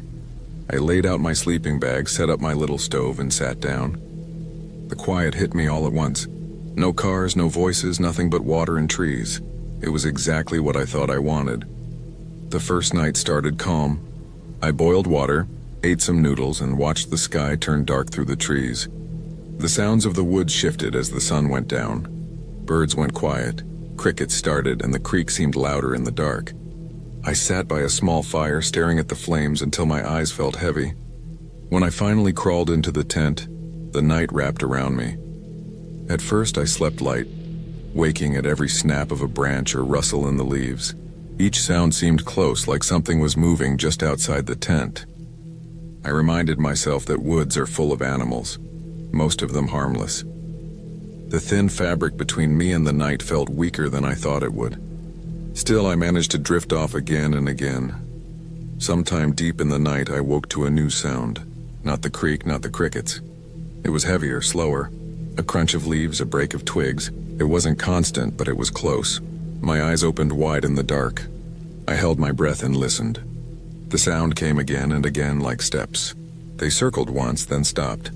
I lay there frozen, waiting for more. After a long stretch of silence, I told myself it was probably a deer. I didn't move for a long time, but eventually I fell back asleep. In the morning, the woods looked harmless again. Sunlight hit the creek and birds sang loud like nothing happened. I crawled out, stretched, and tried to shake off the unease. My fire had burned out to ash, and the air was already warming fast. I cooked some oatmeal, drank water, and decided to hike a bit without the pack. I followed the creek downstream for a while, moving over rocks and mud. After maybe 20 minutes, I found something odd. A pile of stones stacked in a small clearing. Not natural, not random. About 10 rocks balanced into a little tower. It didn't look like much, but it was strange. Too neat to be accident, too hidden to be for show. I stood there a long moment, then walked past it, trying not to think too much. The hike stretched into a couple of hours, and by the time I got back, the sun was high. My tent looked the same, nothing touched, nothing moved. Still, I couldn't shake the thought of those footsteps at night or the pile of stones. I built the fire again, ate, and sat around listening. The second night was harder. I went to bed earlier, tired from walking, but my head wouldn't let me rest. Every sound felt closer, sharper. The woods never slept, and I couldn't either. At some point, I did doze off, but not for long. Again, I woke to the sound of steps. This time slower, almost dragging. Leaves shifted, branches snapped lightly. My skin prickled as I lay still. I didn't open the tent, I didn't move. The steps came closer, then stopped right outside. The thin wall of fabric was all that separated me from whatever was there. My heart pounded so hard I thought it would give me away. I held my breath until my chest burned. Then after what felt like forever, the steps moved again. They faded slowly into the trees. I stayed awake until the first gray light of morning. When I got out of the tent, the ground told me I hadn't imagined it. The leaves were pressed down in places, fresh prints in the dirt. Not animal, not deer, shoes, someone had been there. My stomach turned when I saw it. I stood frozen, looking at the tracks circling the tent. Someone had walked around me while I slept, stopping close, then leaving. I didn't know what to do. Part of me wanted to pack everything and leave right away. Another part of me felt stuck. I told myself maybe it was just another camper who got lost. Maybe they saw my fire and walked near without meaning harm. But then I thought of how the prints stopped right at my tent, how they lingered. I tried to go about the day normally, cooking, reading, walking, but every sound felt wrong. Every gust of wind through the trees made me turn. By the third night, I was worn down. I thought maybe if I stayed up by the fire, I would see what it was. I built the flames higher and sat there, clutching the knife I kept by my pack. The woods stayed loud with insects, but after midnight, the air shifted. The forest felt heavier, quieter. That's when I saw it. A figure stood between the trees, far enough that I couldn't see the face, but close enough that I knew it wasn't my mind. Tall still, just watching. My throat dried up. I gripped the knife harder, but stayed still. The figure didn't move for minutes. Then it stepped back, blending into the dark until it was gone. I didn't sleep that night. When the sky lightened, I tore down the tent, stuffed everything into the pack, and left. I didn't bother with breakfast. I just walked fast, following the compass until I hit the trail again. Every sound behind me made me move faster. When I reached the lot, my car was still there. No one else was around. I threw the pack in, slammed the door, and drove. The drive back felt longer than it should have. Every time I glanced at the mirror, I half expected to see a car following me. When I got home, I dropped the pack and locked the door. My body shook as the silence of the house wrapped around me. Safe, but not really. The woods had left something in me, something that still sits there. I don't camp alone anymore. Every time I think about trying again, I see the prints outside my tent. I see the figure between the trees. I know it wasn't a ghost or some story made to scare kids. It was real, and that's worse. Someone was out there watching me, walking around me as I slept, waiting in the dark for reasons I'll never know.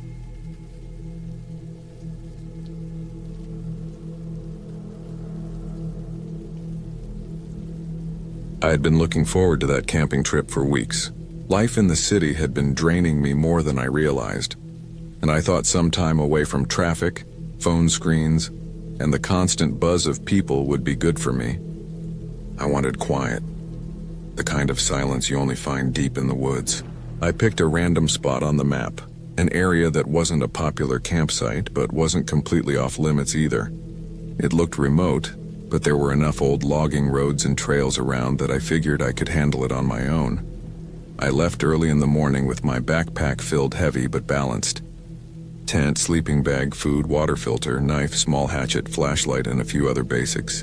I also carried a map I had printed, with a circle drawn around the place I thought would make a good campsite near a small river. I parked my car at the edge of a rough dirt road and started walking into the trees. The first few hours were peaceful, just the sound of boots on dirt and the smell of pine filling the air. The sun cut through the branches in thin rays, and I remember feeling like I had made the right choice. The trail got thinner as I pushed deeper, but it wasn't hard to follow. By noon, I had reached the river. It wasn't wide, but it was enough to give me fresh water and a kind of marker to keep myself oriented. I scouted the area for a while before finding a flat patch of ground a little higher up from the riverbank. The ground was soft enough for my tent stakes, but not swampy. From there, I had a good view of the river, and if I needed to move quickly back toward the road, I figured I could follow the water downstream. I set up my tent slowly, taking my time, making sure the stakes were firm, and brushing away sticks and rocks from underneath. I had been camping before, but always in more established areas. Doing it here felt different, heavier somehow, like the silence had more weight. By the time the tent was up, I was sweating from the work and the sun overhead. I sat by the river to drink some water and cool down, then boiled a small pot for lunch. Instant noodles tasted better than they ever did at home. The day passed without much to note. I collected some firewood, made a small fire ring with stones, and checked the area for signs of animals. I found deer tracks near the river, but nothing alarming. As the sun sank lower, I got the fire going and sat beside it, staring into the flames while the forest darkened around me. The sounds shifted. Birds went quiet, insects grew louder, and somewhere in the distance an owl called. That first night was when I realized how alone I really was. The fire had burned down to embers and I climbed into my tent. The darkness outside was so complete it felt like a heavy blanket pressing against the thin fabric walls. Every sound seemed sharper. The crack of a branch, the rustle of leaves, the flow of the river nearby. My brain wanted to attach meaning to every noise, but I told myself it was just animals moving through. I closed my eyes, though it took a long time to fall asleep. Sometime in the night I woke up. I didn't know why. My eyes opened and I lay still, listening. The fire outside had long died. The forest seemed too quiet, like it was holding its breath. I thought I heard something moving near the river, a faint crunch of rocks underfoot. I waited, holding my breath, ears straining. After a minute, the sound stopped, and I convinced myself it had been a deer crossing the water. Still, I didn't sleep much after that. The next morning, I felt heavy, not rested.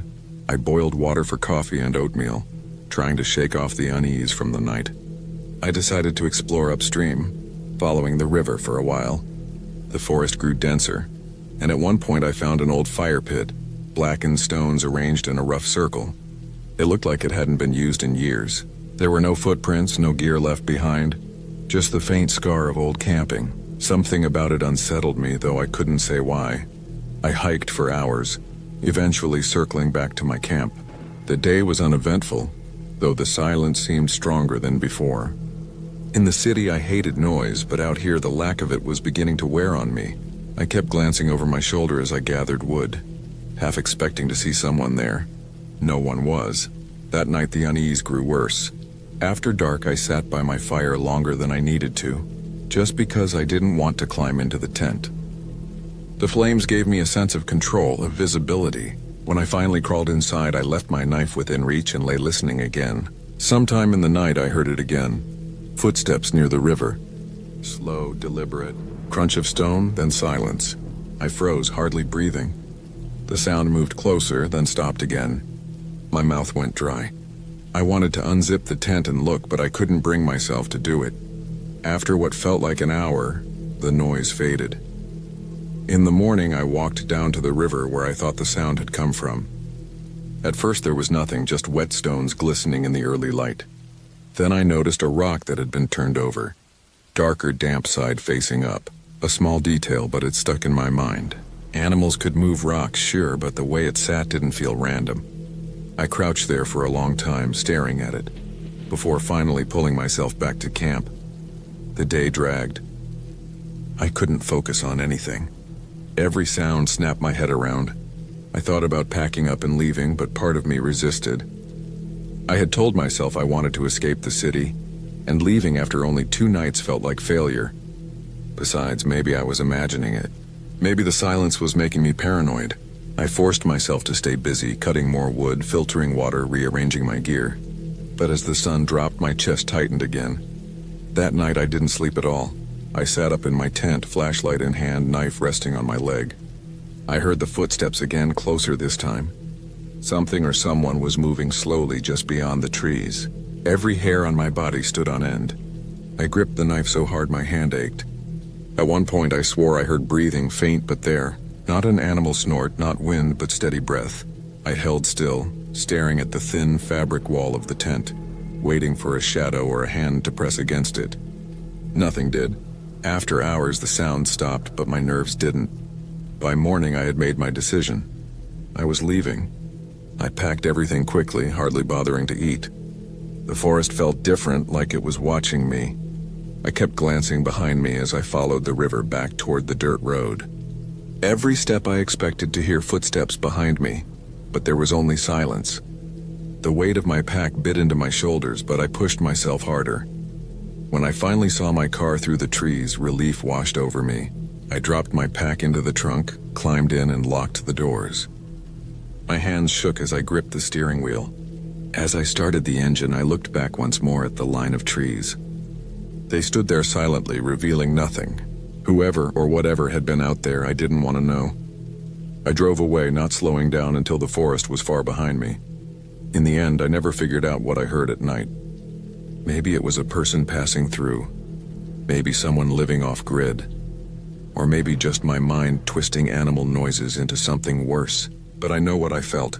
I know how the silence pressed down on me. how the footsteps sounded too heavy, too deliberate. I had gone into the woods to find peace, and instead I had found something else. Something that reminded me how thin the walls of safety really are when you're alone, miles from help. And that was enough. I haven't camped alone since.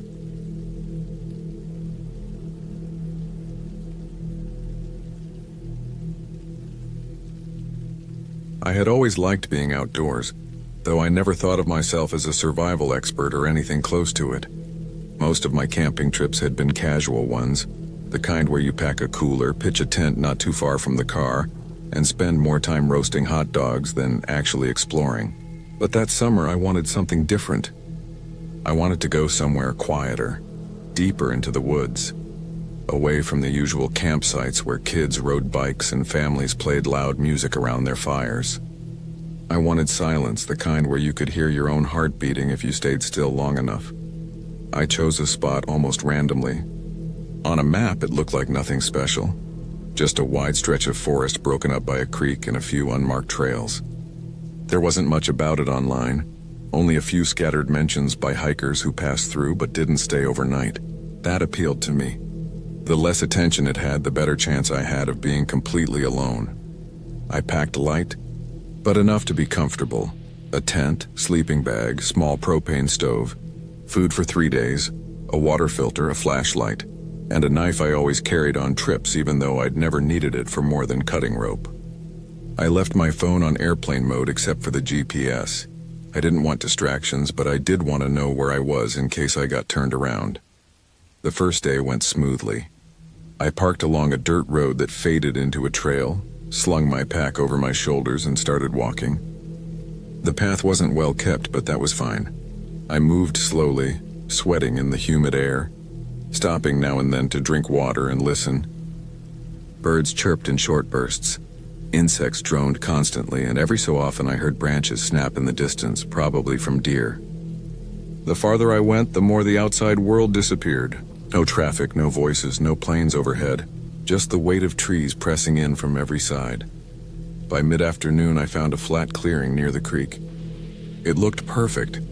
The ground was soft with pine needles. There was enough open space for a tent, and the creek's steady trickle was close enough for water, but far enough to not keep me awake. I set up camp, hammering the stakes into the soil until the tent stood steady. When I was done, I sat back and looked around. The place felt still, but not in a bad way. Just quiet, almost heavy, like the forest was watching me settle in. The rest of the evening was uneventful. I cooked a simple meal, read a few pages from a paperback I'd brought, and lay down as the sky faded to black. The sounds of the forest picked up with the darkness. Crickets, the occasional owl, leaves rustling with the wind. I wasn't nervous, not then. I told myself this was exactly what I had come for. But sometime in the night I woke up. I didn't know why at first. I lay on my back staring at the nylon above me and listened. My ears strained for some kind of sound to explain it. At first there was nothing unusual, just the steady chorus of insects. Then I heard it, a sharp crack like a branch snapping under weight. It came from the direction of the creek. I stayed still, heart starting to pick up. Animals, I told myself. A deer maybe, could have been anything. Still, I couldn't go back to sleep. My brain kept replaying that single sound, stretching it out until it felt heavier than it really was. After half an hour, I forced myself to relax, turned on my side, and drifted off again. The second day passed quietly, though I couldn't shake the memory of the sound. I spent time exploring around the clearing, walking along the creek and following a faint trail that led uphill to a ridge. From up there I could see miles of forest in every direction, unbroken green stretching until it melted into haze. I didn't see anyone. No campsites, no cabins, not even a scrap of litter. It felt good at first, but as the hours went on, that sense of being the only person for miles started to feel heavier. It pressed on me the same way the silence had. That night it happened again. I had just fallen asleep when I woke to the sound of crunching. Not a branch snapping this time, something slower, more deliberate. Leaves underfoot. The sound of weight shifting carefully across the ground. It came in uneven bursts, sometimes close, sometimes farther, circling. I held my breath, every muscle tense. My first thought was an animal. A bear, maybe. I fumbled for the knife, gripping it tightly even though I knew it wouldn't do much against something that size. But the longer I listened, the more wrong it felt. It wasn't heavy enough for a bear. It wasn't quick or restless like a deer. It was steady, cautious. Step, pause. Step, pause. And it wasn't moving away. It was circling. I didn't move until the sound finally drifted off into the distance. Even then, I couldn't sleep. I stayed awake until dawn, eyes open, ears straining for the smallest noise. By the time the sky lightened, I convinced myself it was nothing. Maybe just my imagination exaggerating normal forest sounds. I tried to stick to my plan and stay another night, but I couldn't shake the unease. Every sound during the day felt sharper, closer. A squirrel darting across the leaves made my chest tighten. When a branch fell somewhere in the distance, I almost jumped out of my skin. I thought about packing up and leaving, but I didn't want to admit I was spooked. Instead, I told myself I'd finish my third day as planned and then go home. I cooked another meal, sat by the creek for a while, and tried to enjoy the quiet, though it no longer felt peaceful. It felt like waiting. That night, the noises came back, and this time they were closer. It started with the crunching again, slow steps through leaves. Then a scrape like something brushing against bark. I gripped the knife so hard my hand ached. The steps circled once more, closer than before, pausing near the edge of the clearing. I thought I heard breathing, low, uneven. Not the snuffling of an animal. Human breathing. I didn't move. My tent walls felt paper thin, offering no protection. My heart hammered against my ribs, and I prayed whoever or whatever was out there would leave. After what felt like hours, the sound drifted away again. When morning came, I made my decision. I packed everything as quickly as I could. The forest no longer felt like a place I wanted to be. It felt hostile, like I had overstayed where I didn't belong. But as I started back toward the trail, I noticed something that made my stomach drop. In the dirt just beyond my clearing, where the ground was soft from rain days earlier, there were prints, not paw prints. Boot prints. Someone had been walking circles around my tent. I didn't stop moving after that. I hiked fast, barely stopping for water, eyes darting at every shadow. The trail felt longer than before, the woods pressing tighter around me. Every snap of a twig behind me made me whip around, expecting to see someone. I never did. When I finally reached my car, my hands shook so badly I struggled to get the key in the ignition. I drove until the trees thinned and the road opened into empty farmland. Only then did I let myself breathe. The trip ended there, but the unease didn't. Weeks later, I still thought about it, replaying the sounds in my head, remembering the shape of those boot prints. I told myself I had done the right thing leaving when I did. I had no proof of who it was or what they wanted, but I didn't need proof. I had felt it in my gut, in the way the forest went quiet, in the way the steps circled slow and careful. Someone had been out there, watching me while I slept. And they hadn't left until I did.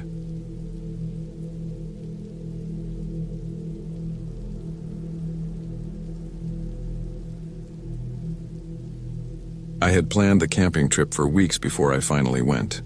I didn't want to go too far, but I wanted to be away from everything, away from the noise of cars and people. I picked a place deep in the woods, a few hours' drive from home near a quiet river. I thought it would be peaceful. I wanted the kind of silence where you can only hear the trees moving and water flowing. I thought it would be good for me, just a weekend alone with a tent, some food, and no one around. The road out there turned into dirt for the last hour. I barely saw another car. The forest on both sides of the road grew thicker the further I drove. It felt like the trees were closing in. The sun was still high when I parked at the end of a rough trail, a spot where I could leave my car hidden under the shade. I had a backpack, a tent, a sleeping bag, food, water, a knife, and some gear, enough to stay a couple of nights. The trail from the car led down through tall pine trees. The air smelled sharp and fresh like sap and damp dirt. The ground was soft with old needles and moss. The deeper I walked, the quieter it got. My boots crunched softly on the ground and birds flew off when I came close. I felt excited, but there was also a part of me that noticed how alone I was. There was no one else. No sounds of people, no houses, no roads. Just me.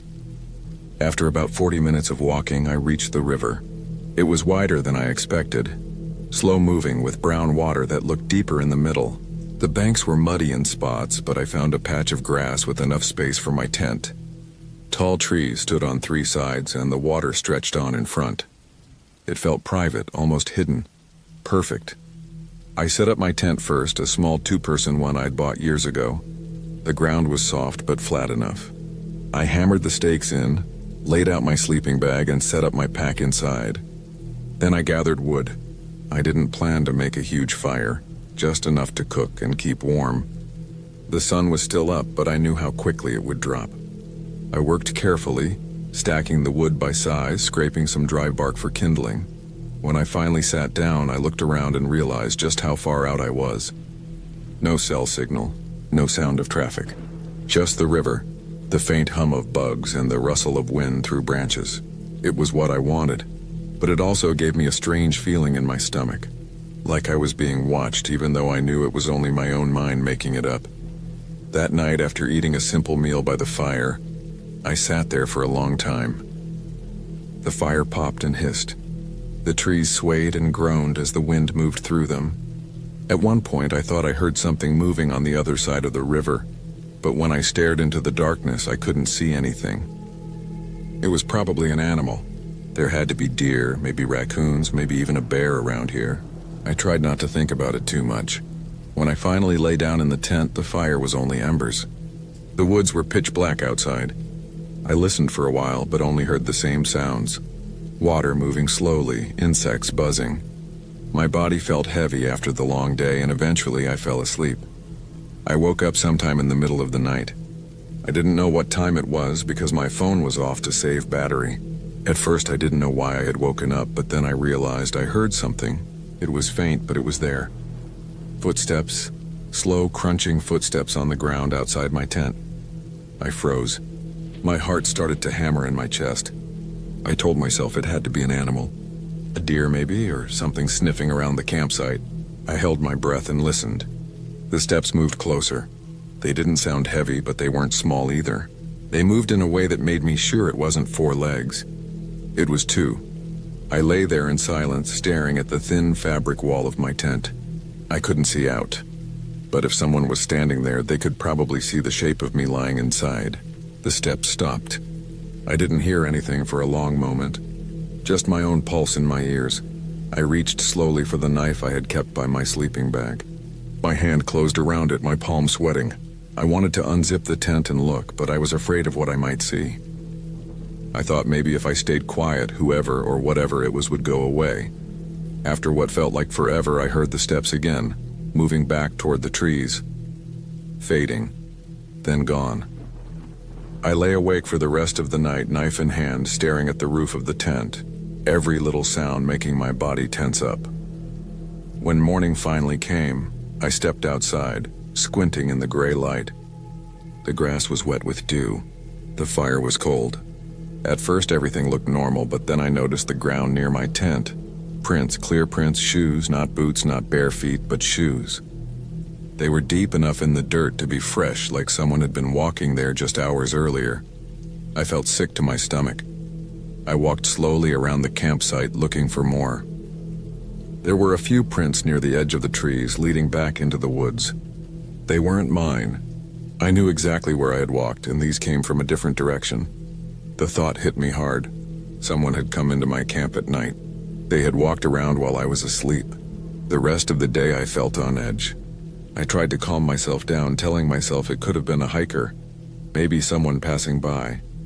But why would they come so close in the middle of the night? Why not call out? Why not set up their own camp somewhere else? I kept looking over my shoulder while I collected more wood. Every sound made me snap my head around. I ate quickly and thought about leaving, but part of me didn't want to feel like I was running away. I told myself I would stay one more night, but I would be more prepared. I stacked the fire high that evening, higher than I normally would. I wanted the light to reach further into the trees. I kept the knife close again, and I didn't crawl into the tent right away. I sat by the fire with my back against a log, watching the dark woods. Hours passed. The fire burned lower and the air turned cold. I finally forced myself into the tent. zipped it tight, and lay there with my knife across my chest. Sleep didn't come easy. I drifted in and out, every little crack or rustle snapping me awake again. At some point in the night, I heard it again. The same slow crunch of footsteps. I sat up immediately, my heart racing. This time they were closer, slower. They circled the tent. I could hear them pressing into the dirt just feet from my head. I gripped the knife so hard my hand ached. Then I heard a sound that chilled me more than anything else. Breathing, just outside the thin wall of fabric. Steady, slow breathing, like someone was standing there listening. I almost unzipped the tent then, ready to lash out, but fear locked me in place. I couldn't move, couldn't make a sound. I sat frozen in the dark, every second stretching out endlessly. Then, just like the night before, the sounds drifted away. Footsteps fading into the trees. Silence again. By morning, I had made up my mind. I packed up fast, stuffing everything into my backpack, my hands shaking the whole time. I kept looking over my shoulder, convinced I would see someone standing there watching. The prints were back again. Fresh ones, circling the tent, stopping and starting in different spots. I didn't wait any longer. I hiked fast, barely stopping, heading back to where I had left my car. The whole time I felt like I was being followed. Every snap of a twig behind me made my body jump.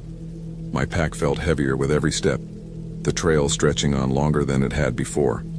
When I finally reached my car, I threw my stuff inside and got in. My hands were shaking as I started the engine. I looked in the mirror once before pulling away, and for a second I thought I saw movement between the trees, like someone stepping back into the shadows. I didn't stop until I was miles away, back on paved roads, back where there were houses and people again. The trip was supposed to be peaceful, but all I could think about on the drive home was how someone had been there in the dark, walking around my camp, standing right outside my tent, breathing while I lay inside. They hadn't tried to take anything, hadn't tried to speak. They had just watched, and that was worse than anything else.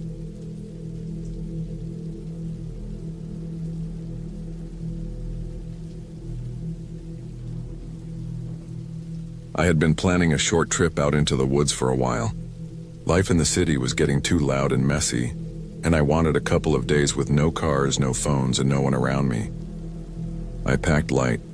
Just a tent, a small sleeping bag, some food, a knife, a flashlight, a lighter, a bottle of water, and a few extra things. I didn't tell many people where I was going, which I thought was fine because I wasn't going that far out. Maybe 2 hours drive from home. It was late afternoon when I parked my car at the edge of a dirt road and started walking deeper into the forest. The air was damp, full of the smell of pine and wet soil. The path narrowed as I went, crunching twigs and leaves under my boots. The trees were tall and close, cutting off a lot of the sunlight. It was colder than I expected. My backpack pulled on my shoulders, heavy but not unbearable. I kept going, telling myself I would stop once I found a spot flat enough to pitch my tent. I walked about 40 minutes before I found a small clearing with enough space for a tent and a fire pit. There were no signs of people around, no bottles, no trash, no chopped logs, nothing. It felt untouched. I dropped my pack, stretched my arms, and set up camp. The tent went up quickly. I cleared some branches and dug a small circle in the dirt to contain a fire. The woods around me were quiet, too quiet at times. I remember thinking how loud the city felt compared to this. Out there, I could hear every little sound, the flutter of a bird's wings, the soft crack of a stick far off, even the wind shifting through the branches. I built a small fire as the light faded. The sky turned a dark blue and then black. The temperature dropped fast. I sat by the fire, ate a small meal from the food I brought, and stared into the flames. For a while it felt peaceful, almost calming. The fire kept the darkness back, but beyond its glow the woods looked endless.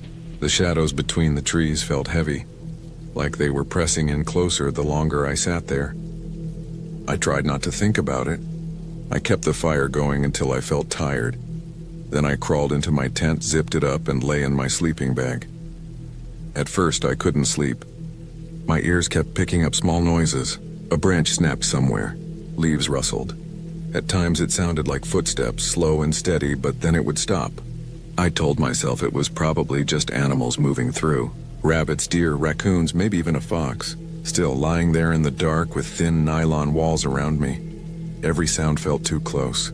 Eventually, exhaustion pushed me to sleep. Sometime in the middle of the night, I woke up. The fire outside had burned down, leaving only faint embers glowing through the tent fabric. I felt cold. My mouth was dry, so I reached for my bottle of water. But before I could drink, I heard something. It wasn't a random crack or rustle. It was deliberate, steady. Crunch. Pause. Crunch. It sounded like someone stepping on leaves and twigs, moving slowly around the campsite. My heart started beating hard. I lay completely still, listening. The steps circled the tent, stopping every now and then continuing again. Whoever or whatever it was didn't rush. They moved slowly, carefully. I thought about unzipping the tent and shining my flashlight out, but fear pinned me down. The steps eventually faded into the woods. I waited a long time before I let myself relax. At some point, I drifted back to sleep. When morning came, I unzipped the tent and stepped out. The clearing looked the same as before, but the soil around my camp showed faint impressions in the dirt. Not animal prints, shoes. They weren't very clear, but they were definitely from a person. I stared at them for a long time, my stomach heavy. Someone had been walking around my tent in the middle of the night. I tried to shake it off, telling myself maybe it was a hiker passing through. But no hiker walks in circles around someone's camp in the dark without saying a word. I thought about packing up and leaving, but I told myself I was overreacting. It was broad daylight now. The forest looked harmless, and I had come out here to get away. I pushed the thought aside, cooked a small breakfast over the fire, and spent most of the morning exploring the woods. I kept track of where I was, marking trees with small cuts so I wouldn't get lost. The air smelled clean, and I enjoyed the silence again, though part of me stayed on edge. By the time the sun started going down, I was back at camp.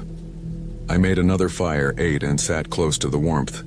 I couldn't stop glancing into the trees, waiting for something to move. The shadows stretched long and black between the trunks. The quiet felt heavier than before.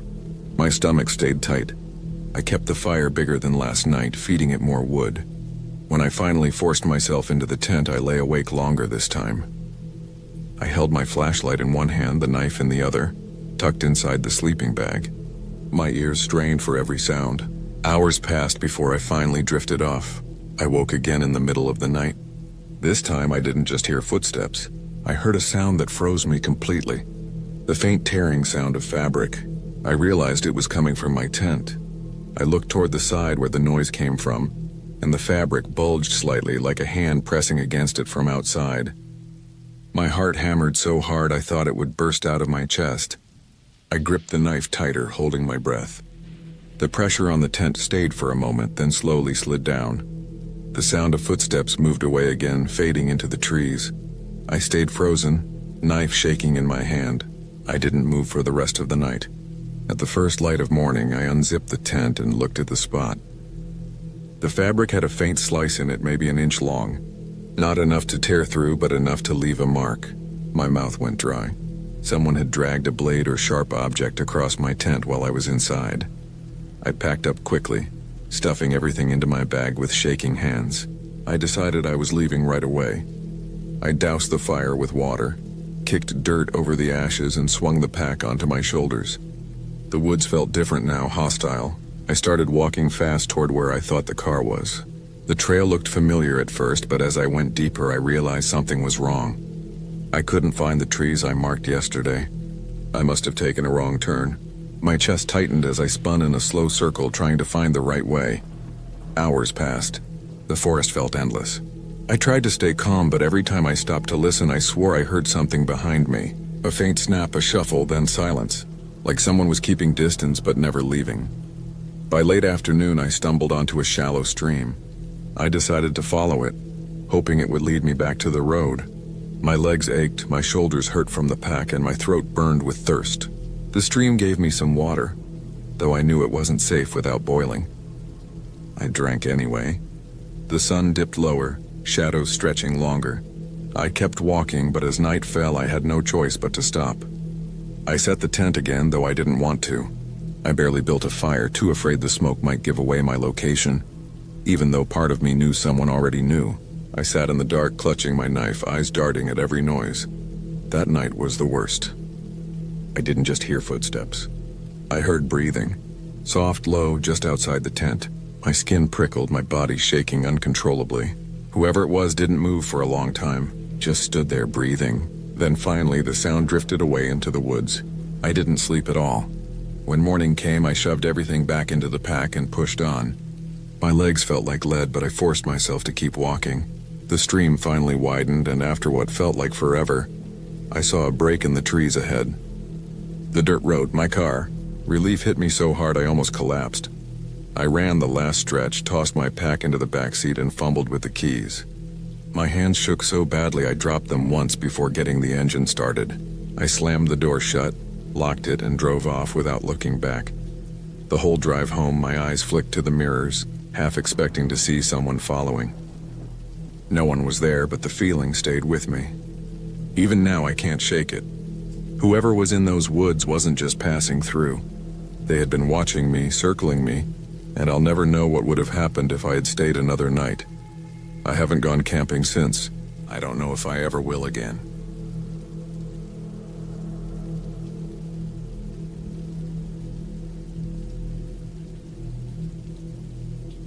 I had been planning the camping trip for months, though it wasn't anything grand or adventurous in the sense of far-off travel.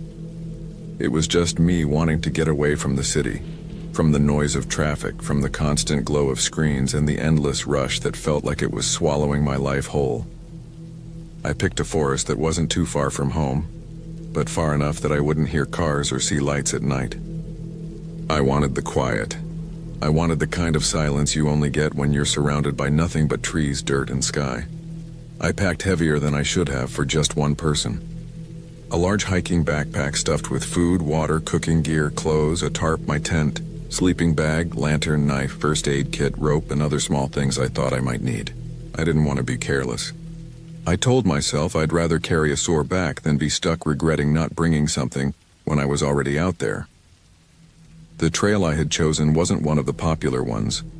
It was part of a larger state forest with plenty of marked paths, but the one I wanted to follow was narrower, less obvious, and far less used. From the research I had done online, most people stuck to the main loops, which meant that if I followed the side path and went deeper, I'd be more or less alone. That's exactly what I wanted. The first part of the hike was calm, almost boring. The air was warm but not too hot, and the forest was alive with the sounds of birds and insects. The deeper I went, the more the trail narrowed. At some points, it wasn't even clear that it was a trail at all, just a faintly worn line in the dirt between trees and thick undergrowth.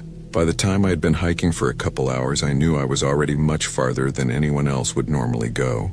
I didn't pass another soul, and eventually even the sounds of people on distant trails disappeared. I found a clearing not too long after, wide enough to set up my tent and still have space to move around. The ground was mostly flat, with a soft layer of leaves that crunched under my boots. I dropped my pack and just stood there for a while, breathing in the air and letting myself relax. There was something freeing about being there, away from everything, like I had stepped out of the normal world and into a place that only belonged to me. I set up camp carefully, tent staked into the ground, rain fly attached just in case, sleeping bag rolled out inside. I hung my food from a tree branch using rope, far enough away that I wouldn't attract animals into my tent at night. I got a small fire going with some dry wood I collected nearby, and soon I had water boiling for coffee. By late afternoon, I felt settled. I sat by the fire, sipped my drink, and listened to the forest. The longer I sat there, the more I noticed how different the sounds were compared to the city. There wasn't any background hum, no planes overhead, no sirens in the distance. Just the occasional bird, the rustle of wind through leaves, the pop of wood in the fire. But as the sun started dipping lower, the forest began to change. The cheerful sounds of daytime gave way to something heavier. The birds quieted down and the air felt thicker, more watchful.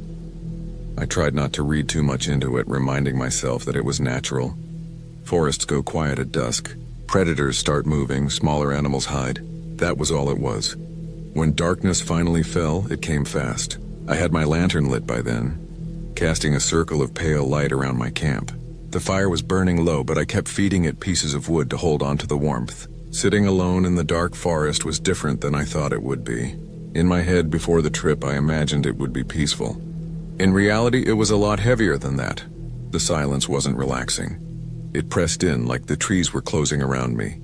At one point, I thought I heard something moving. Not close, but far enough out in the dark that I couldn't see what it was. It wasn't loud, just a soft crunch, then nothing, then another crunch.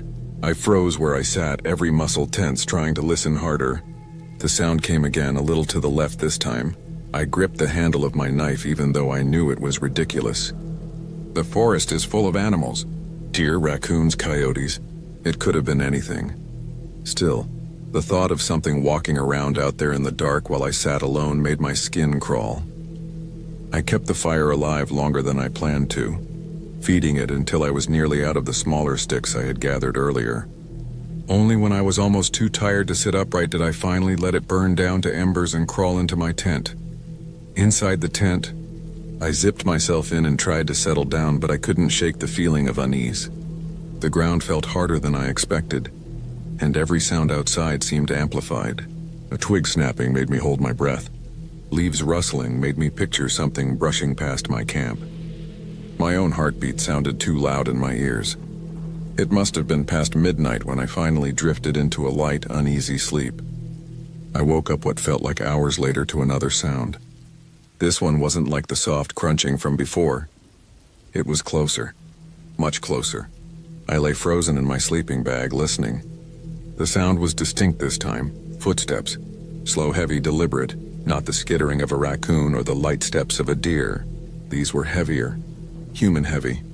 The steps circled the camp, stopping every so often. I could hear them crushing leaves, shifting dirt. They weren't rushed. Whoever it was moved like they had all the time in the world. I couldn't breathe right.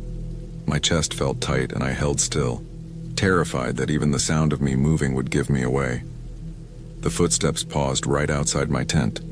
I stared at the thin fabric wall inches from my face, waiting, certain that I would see the outline of someone leaning over me. But there was nothing. Just silence. Then slowly the steps started again, moving away this time, fading into the woods. I didn't sleep the rest of the night.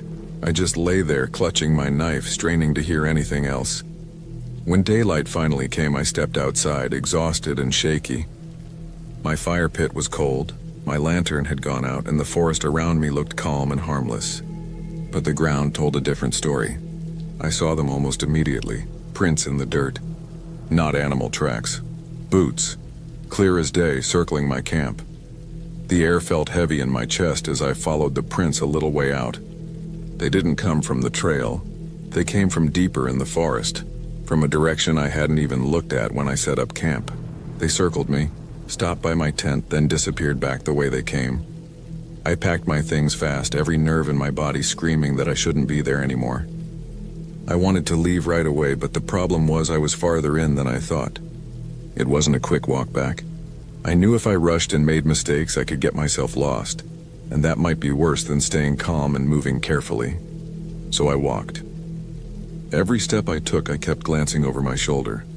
The woods looked the same as they had the day before, but now I couldn't stop imagining someone out there, following me just far enough back that I couldn't see them. Every snapped twig behind me made me freeze. Every gust of wind through the trees felt like a warning.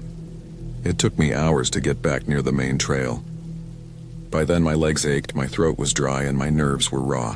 When I finally stepped onto the wider path and saw signs of other hikers, boot prints in the dirt, a candy wrapper someone had dropped, I felt a wave of relief so strong it made me dizzy. But even then I didn't relax. I didn't stop moving until I was out of the forest, back at my car, and inside with the doors locked. I sat there, gripping the steering wheel, staring through the windshield at the line of trees. They looked calm, still, ordinary, but I knew better. Someone had been out there that night. Someone had walked circles around my camp in the dark, stopping at my tent, listening. They hadn't tried to speak, hadn't made themselves known, hadn't done anything but watch. That was the worst part. They could have done anything, but they didn't. They just wanted me to know they were there. That was enough. I never went back to that forest again.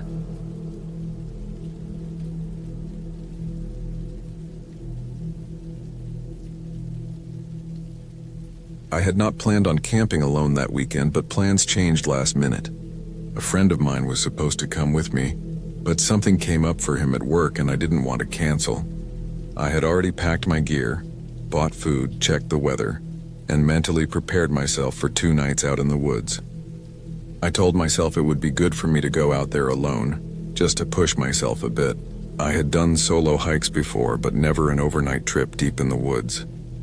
I thought it would be peaceful, a chance to clear my head. That's what I kept telling myself as I drove toward the trailhead with the back of my car loaded with camping gear. The area I chose was not a busy one. It was a state forest, not a national park, so there weren't many marked sites or rangers around, just miles of woods, small creeks, and a few unmarked paths that hunters and campers had made over the years. The kind of place where you could walk for hours without seeing another person. I figured that was what I wanted. Quiet, no crowds, no noise except for wind and water and birds. When I parked my car at the dirt pull-off, there was no one else around. No cars, no sign of other hikers. I should have taken note of how empty it felt, but instead, I took it as a good thing. I slung on my backpack, checked my map, locked the car, and started into the woods. The hike-in was calm. The weather was perfect. Early fall, cool but not cold, leaves just starting to turn color. I could hear nothing but the crunch of leaves under my boots and the occasional sound of a woodpecker tapping somewhere in the distance. I followed the trail for about 2 miles before cutting off into a clearing I had marked on my map. It was close to a small creek with flat ground and enough space for a tent. I set down my pack, stretched, and looked around. It felt good to be out there, away from everything. I pitched my tent, unpacked, and got a fire going with the small hatchet and lighter I had brought. It took a bit of work, but soon enough I had a small flame burning, and the smell of smoke drifted through the air. I boiled some water for noodles, ate, and sat with my back against a log as the fire cracked. The woods grew darker around me, but I didn't feel uneasy yet, just the normal sense of being small in a big forest. By the time the sun dipped fully behind the trees, the temperature dropped. The woods grew silent, as if everything out there was holding its breath. I added more wood to the fire and watched sparks float up into the air. That's when I first felt it, the sense that I wasn't completely alone. Not in a supernatural way, not like some ghost watching me, but the very real feeling that someone or something else was out there. I brushed it off at first. Every snap of a twig, every shuffle of leaves could have been a squirrel or raccoon. The woods were alive. It was normal. Still, I couldn't shake the way my ears strained for sound. I sat there, frozen for longer than I realized, listening. I thought I heard something moving slow through the brush, maybe 30 yards away. Not quick like a deer. Slower, careful. I gripped the handle of my hatchet and stared into the darkness, but I saw nothing. Finally, I told myself I was being paranoid. I finished my drink, kicked dirt over the fire until it went out, and crawled into my tent. Inside, I zipped the flap shut and tried to get comfortable. The sleeping bag was warm enough, and the ground beneath me wasn't too bad. I lay there in the dark, eyes open, listening to every sound outside. The woods creaked and shifted, but one sound came again, faint, steady, footsteps. I held my breath, straining to be sure. It was not an animal darting about. It was weight pressing down, leaves crunching slowly, almost in rhythm. The steps stopped, then after what felt like forever, they started again, moving around my camp in a slow circle. My heart pounded so loud I thought it might give me away. I stayed frozen, staring at the thin fabric of the tent as if I might see a shadow. At one point, I swore I saw the shape of a figure pass between me and the faint moonlight outside. But I told myself my eyes were playing tricks. I gripped my knife inside the sleeping bag and waited. After some time, the steps faded away. I stayed awake most of the night, only drifting off when exhaustion won. In the morning, the woods looked calm again. Sunlight streamed through the branches, and the creek gurgled quietly nearby. It was almost like the night had never happened. But when I stepped outside the tent, I noticed something that made my stomach twist. About 20 feet from where I had set up camp, the leaves were disturbed, pressed down as if someone had stood there for a while. The prints weren't clear enough to see shoe treads, but they weren't from a deer or bear. They looked like human steps. I told myself it could have been me walking around yesterday evening, but I knew where I had walked, and it didn't match. I tried to shake it off. I made coffee, forced myself to eat and packed a small bag for a day hike. I wasn't about to spend the whole day sitting at camp thinking about footprints. I hiked a loop that took me up a ridge, through thick woods, and back down along the creek. It was beautiful. Quiet trails, colorful leaves, the smell of pine and damp earth. But even while enjoying it, I couldn't stop checking behind me, glancing down side trails, listening for movement that wasn't mine. A few times I thought I heard something behind me, but every time I turned, there was nothing. By late afternoon, I was back at camp. The uneasiness had dulled a little, replaced by the normal tiredness after a long walk. I gathered more firewood, ate, and sat by the fire as darkness crept in again. I told myself last night had been in my head, nerves from being out here alone, but that night it happened again. This time I didn't even make it to sleep before I heard it. The same slow, deliberate steps. They came from the trees behind me, circling wide, then moving closer. I lay still, every muscle tight, knife in my hand. The steps came right up to the edge of my camp, paused, then moved again, circling. Whoever it was, if it was a person, they were watching me. Not approaching, not speaking, just moving around in the dark. At one point, I thought I heard breathing, heavy and low, just outside the tent wall. My throat tightened and I fought the urge to shout. I knew if I made noise, I would give away exactly where I was in the tent. I stayed still for what felt like hours, barely blinking, until finally the sounds faded again. I didn't sleep at all. When dawn came, I unzipped the tent and looked around. Again, the leaves were disturbed. This time I saw it more clearly. Impressions where someone had stood right outside my tent, facing it. My blood ran cold. Whoever it was had been standing just feet from where I lay all night. I packed up fast. I wanted to leave, but the hike out would take hours, and I was already tired from no sleep. I told myself I'd stay one more night and then head out early. I convinced myself I was overreacting, that maybe it had been an animal all along. But deep down I knew better. That last day dragged. I didn't go for a long hike. I stayed near camp, keeping my knife on me, trying to act like nothing was wrong. But every sound in the woods made me snap my head around. By the time darkness came, my nerves were shot. I built the fire higher than before, hoping the light would keep whoever it was away. When the footsteps came again, they didn't circle. They came straight in. Leaves crunched closer, closer, until I could hear them right by the fire. Through the thin tent wall, I saw the faint outline of a person standing there, motionless. My chest locked up. I gripped my knife so hard my hand ached. Then, after a long pause, the figure moved again, slow and steady, fading back into the woods. I waited, shaking, every second stretched out until the first light of morning. When I crawled out of the tent at dawn, the fire was cold and the ground outside was covered in fresh prints. Human prints, clear this time. Boots. They had walked circles around my tent over and over, leaving paths in the leaves as if pacing, waiting. That was it for me. I packed my gear in minutes, hardly caring how sloppy it was. I hiked back fast, nearly jogging, my eyes darting to the trees the whole way. Every sound made me whip my head around, but I never saw anyone. Still, I knew they were there, watching, following. When I finally reached the dirt road and saw my car, I nearly broke into a run. I threw my pack in the back, jumped into the driver's seat, and locked the doors. As I started the engine, I glanced once more at the trailhead. For a split second, I thought I saw someone standing just inside the trees watching, but I didn't stay to be sure. I drove until the forest was behind me, not stopping until I was miles away.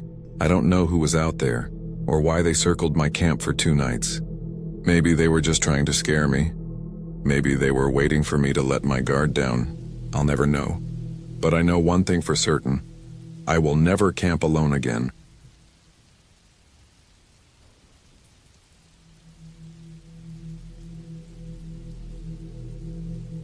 I had gone camping many times before, but that trip was different. I didn't plan it as carefully as I usually did. It was one of those weekends where I just felt restless, like I needed to get away from the noise of everything. I packed my tent, my sleeping bag, some food, and a few essentials. I didn't bother making a list like I normally would. I just stuffed things into my pack and told myself I'd figure it out as I went along.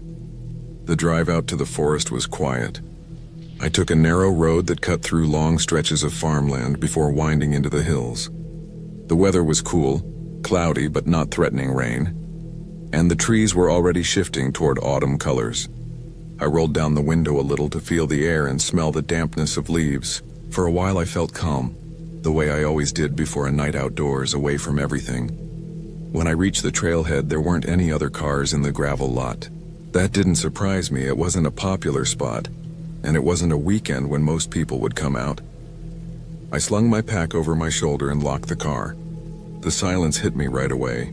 Even the gravel crunch under my boots sounded too loud. I stood there for a moment with the key still in my hand, staring into the wall of trees before finally starting in. The trail was narrow and covered with roots. It climbed in and out of shallow ravines, always damp, and it felt darker than it should have because the clouds were thick. I could smell the soil, that strong scent of wet earth that seems to stay with you when you're deep in the woods. Every so often, a bird would dart across, but mostly it was quiet except for the shifting branches. I walked for about 2 hours before I found a spot that seemed good enough for camp. It was a small clearing with flat ground, a bit of an incline to one side and enough open space to see around me, but still ringed with tall trees. I set down my pack and looked around, turning slowly, trying to get a sense of the place. Something about the air felt stiller than usual, but I shrugged it off. I'd camped in stranger places. I set up my tent and gathered some wood for a fire. The ground was damp, but I found enough dry branches beneath thicker trees. I worked slowly, trying not to sweat too much in the cool air. When I finally got the fire going, it gave me a comfort I didn't realize I needed. I sat on a log I dragged over, eating from a small bag of trail mix and just staring into the flames. It was still early in the evening, maybe 5 or 6, but the clouds made it look later. I kept checking the tree line, scanning in every direction.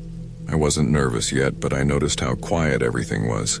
Normally I'd hear squirrels chattering, leaves constantly moving, birds hopping from branch to branch. Here it was still. As the light faded, I built the fire higher. I didn't plan to stay awake too long, but I didn't want to sit in the dark either. The clearing felt different as it grew darker. The trees around me seemed closer, thicker, like they were leaning in. Every flicker of the fire cast long shadows that moved in ways that made me keep looking up. At one point, I thought I heard something behind me, just a faint crack, like a twig breaking. I froze, listening. The fire popped, but nothing else followed. I told myself it was an animal. Out here, there were deer, raccoons, even black bears sometimes, but nothing that should worry me if I kept the fire going. Still, I found myself turning my head again and again, watching. Eventually, I crawled into my tent. I left the fire burning down, but not out, so there'd still be some light. Inside, I lay on top of my sleeping bag, staring at the nylon ceiling, listening. The sound of the woods at night is something you either get used to or you don't. I usually did, but that night was different. It wasn't that the forest was loud, it was that it was too quiet. My ears strained for something, anything, but all I caught were the occasional faint creaks of trees moving in the wind. I must have dozed off at some point, but I woke up with a start in the dark. The fire outside had gone out completely and the air felt colder. For a second I didn't know what had woken me, but then I heard it, a sound outside the tent. It wasn't close at first, just out beyond the clearing, but it was heavy. Not a squirrel, not a raccoon. It was something large moving through the brush slowly, careful not to make too much noise. I stayed perfectly still, my heart thudding in my chest. The sound grew closer, then stopped. I listened so hard my ears hurt, straining for even the faintest movement. My breathing felt too loud, so I held it. Then I heard another step. This time closer, deliberate. The zipper of the tent was near my head and I kept staring at it, expecting it to move. It didn't, but the footsteps shifted again, circling.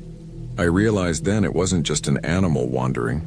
It was moving with intention around the edge of the clearing. I didn't move all night. I just lay there clutching the small knife I had packed, waiting for the sound to stop. Hours passed. Every so often I'd hear the steps again. Sometimes near, sometimes farther. Always staying just out of reach, as though whoever, or whatever it was, knew exactly how far the firelight had stretched earlier and stayed beyond it. When the first gray light of morning came through the tent fabric, I sat up slowly. My neck was stiff, my back sore from lying frozen for so long. I unzipped the tent and peeked out. The clearing looked normal, Nothing disturbed, nothing unusual, but when I stood up and walked to the edge of the clearing, I saw them. Footprints. Human footprints, bare feet pressed into the damp soil. They circled the clearing, weaving in and out of the brush, always just at the edge where the firelight would have stopped. Some prints were deep, heel to toe, like whoever it was had stood there for a while watching. My stomach dropped. I turned in a slow circle, staring into the trees, half expecting to see someone standing there. But it was empty. I packed up fast. My hands shook as I shoved everything into my pack, barely folding the tent. I didn't even bother eating breakfast. I just wanted out. The trail back seemed longer than before, every sound behind me making me turn around. I kept expecting to see someone following, but there was never anything.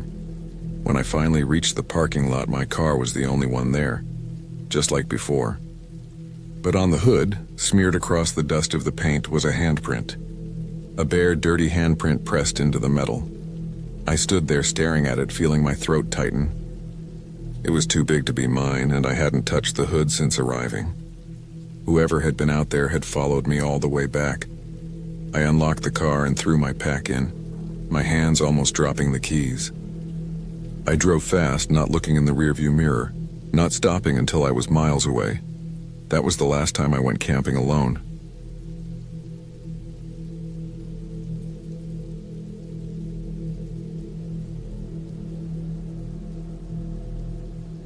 I had been looking forward to the trip for weeks. The idea was simple, just a few days alone in the woods, far from the constant noise of my daily life. I picked a remote area that wasn't part of a popular park, somewhere I could hike out to and set up without running into other campers.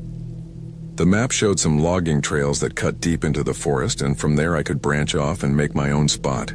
I wanted quiet, isolation, and a stretch of time where no one knew where I was. It was the kind of thing I had read about other people doing, but I hadn't done it completely alone before. The more I thought about it, the more I convinced myself I needed it, like it would be a test of myself. I packed carefully, double-checking everything. Tent, sleeping bag, food sealed in containers, a water filter, extra clothes, my knife, flashlight, batteries, small hatchet, and a lighter with backup matches. I even brought an emergency whistle and a small first aid kit. I told myself I was ready. The idea of being alone didn't bother me when I was at home. But in the back of my mind, I kept replaying warnings I had read online about hiking alone. People had disappeared in the woods. Sometimes they were found, sometimes not. I pushed those thoughts down and told myself I wasn't going that deep. And I wasn't stupid enough to take risks. I drove out early in the morning, the highway turning to smaller roads and then finally to gravel. The logging road was rough but passable, and I parked in a small clearing that didn't look like it had been used in years. The forest pressed in close on all sides, thick pines and tangled underbrush. I killed the engine, sat for a moment and listened. No cars, no people, just wind moving through the trees. It was exactly what I wanted. I locked the car, swung my pack over my shoulders and started walking. The trail wasn't much of a trail, more of a rutted line where trucks had once passed. My boots crunched over loose gravel and old pine needles. After about an hour, I veered off into the trees. The ground grew uneven, roots twisting up through patches of moss. The deeper I went, the quieter it felt. Birds chirped overhead, but there was no sign of anyone else, not even old fire pits or cut branches. It was thick, unbroken forest. I hiked until the sun had shifted low in the sky, then picked a flat area not far from a narrow stream. It seemed perfect. Water close by, enough space for my tent, and a ridge nearby that would block wind. I set up camp slowly, hammering in the stakes, unrolling my sleeping bag, arranging my gear neatly. I wanted everything in its place so I wouldn't fumble in the dark. When it was all done, I lit a small fire and cooked a simple meal. The sound of sizzling food mixing with the crackle of burning wood. I felt calm sitting there, watching the smoke curl upward, the forest darkening around me. But once the sun fully dropped, the woods changed. The silence wasn't the same kind of silence I knew at home. It was heavier, broken by strange, sharp sounds I couldn't place. Something cracking far off, a rustle in the underbrush, what could have been the snap of a branch just beyond the firelight. Each noise made me lift my head and stare into the dark trees, my ears straining. I told myself it was normal. Animals moved at night. Wind shifted branches. Still, when I finally put out the fire and slid into my tent, I couldn't shake the unease. Every sound outside felt close, too close, like something circling just beyond where I could see. Sleep came in patches. I would doze, then snap awake at a noise, heart thudding, listening hard. At one point I swore I heard steady footsteps moving slowly through the brush. Not a scurry, not random. A slow, deliberate crunch, then silence, then another. I held my breath and gripped the knife I had tucked beside me. Minutes stretched until I finally told myself it must have been an animal, maybe a deer. Eventually, exhaustion pulled me under again. When I woke in the gray light of morning, I tried to laugh at myself. The tent was still standing, nothing disturbed. I climbed out and walked a slow circle around camp. The ground was soft in spots, damp from the stream. That was when I saw it, an imprint, faint but there. Not a paw, not an animal.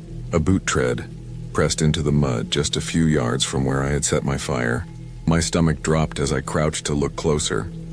It wasn't mine. The pattern was different, wider, and it pointed straight toward my tent.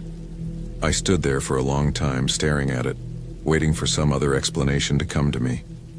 Maybe it was old, maybe left by some hunter months ago, but the edges were too clean, not weathered, not softened by rain. It was fresh. Someone had walked through here last night. I kept moving that day, pushing deeper into the woods.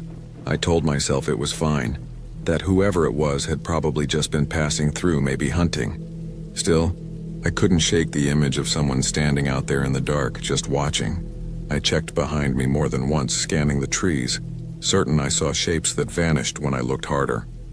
I walked until my legs ached before finally setting up camp again, this time farther from the stream and tucked into thicker cover. I didn't build a fire that night. I ate cold food and sat in the growing dark, listening, every nerve tight. My knife stayed in my lap. The noises came again, later than the night before. At first just rustles, then what I was sure were footsteps again. Slow, steady, stopping and starting. I froze, barely breathing, straining to hear. My heart hammered so loud I thought it would give me away. Then I heard something that made my skin crawl. Wood clicking together, sharp, deliberate. Not random, not natural. A sound made by hands. 2 pieces of wood knocked once, then silence, then again. It was close, too close. I couldn't see anything. Only the black line of trees outside the thin fabric of my tent. I gripped the knife so tight my hand cramped.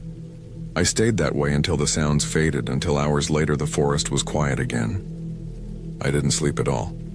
When dawn came, I packed quickly, barely eating. My hand shook as I rolled my tent and shoved it into my pack. I wanted out. The woods no longer felt like a place to rest. They felt hostile, pressing on me from all sides. I retraced my steps, following the stream, then cutting back toward where I thought the logging road would be. I walked fast, sweat running down my back, ears straining for any sign I wasn't alone. More than once I thought I heard movement behind me, but when I turned, the forest was still. The feeling of being watched never left. By late afternoon I should have reached the old trail, but I couldn't find it. Every direction looked the same, endless trees, uneven ground. Panic started to creep in. I pulled out my compass, checked it against my map, tried to stay calm. I headed west, certain I would eventually hit the logging road. The sun slid lower, shadows stretching long between the trees. I kept moving until I couldn't anymore, my legs burning, lungs tight. I found a flat spot and forced myself to set up camp again. No fire, no light. I crawled into the tent and lay in the dark, every muscle tense. The footsteps came again that night. This time there was no mistaking it, slow, heavy, circling. I lay frozen, knife in hand, sweat soaking my shirt. At one point I heard breathing. Close enough I thought whoever it was might lean down and press their face against the fabric. My chest seized and I bit the inside of my cheek to keep from making a sound. The footsteps lingered for what felt like hours, moving away, then back. Always just beyond sight. When they finally faded, I lay awake until the sky turned gray. I didn't wait for full light. I broke camp in minutes and moved west again, pushing myself harder. My throat was dry, my legs shaky, but I didn't stop. I needed out. The forest felt endless, swallowing every step I took. Around midday, I stumbled across something that stopped me cold. A fire ring, old but not ancient. Stones blackened, charred wood inside. And near it, fresh footprints. The same tread I had seen before. They circled the pit, then led off deeper into the trees. My chest tightened as I realized what it meant. I wasn't lost near some old trail. Someone else had been living out here, watching me, following me. I thought of the footsteps at night, the wood knocks, the breathing outside my tent. This wasn't random. Someone was playing with me, waiting. My stomach churned and I fought down the urge to run. Running blind would only get me more lost. I forced myself to steady, to think. I turned south, certain the road had to be that way, and moved as fast as I could. The rest of the day blurred together in sweat and fear. Every sound made me whip my head around. I thought I saw movement once, a figure between the trees, but when I blinked it was gone. My legs grew heavier with each step, but I pushed until the sun dipped again. I didn't want to stop, but I had no choice. I could barely stand. I set my tent quickly, kept my knife close, and lay in the dark, ears straining. The footsteps returned, closer than ever, slow and patient, circling me like I was prey. My chest heaved as I fought to stay silent. Then came the sound that broke me. Fabric brushing against fabric, a finger dragging lightly across the side of my tent. My whole body went rigid, every hair on my arm standing up. Whoever it was, they were inches from me, just a thin sheet of nylon between us. I clenched my knife so tight my hand ached, ready for the fabric to split open. But it never did.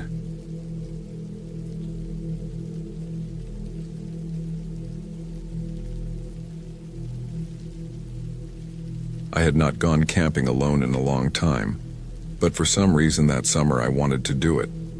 I had spent months working at the same routine and everything felt heavy. The idea of getting away from noise, away from people, away from phones and lights felt like the only thing I wanted. I looked at different parks and forest areas and finally picked a spot that wasn't too far from where I lived. It was about a 2-hour drive out. Not the most popular campground, but not completely isolated either. I thought it was perfect. Quiet enough to feel alone, but close enough to safety if I needed it. I packed everything carefully.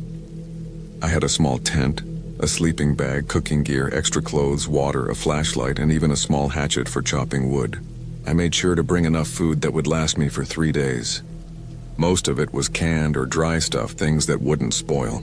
I felt proud of how organized I was. The drive there was long but not unpleasant. The highway gave way to smaller roads, then to dirt and gravel paths lined with trees. I rolled the windows down and let the smell of pine and earth wash over me. It felt different, like entering another world.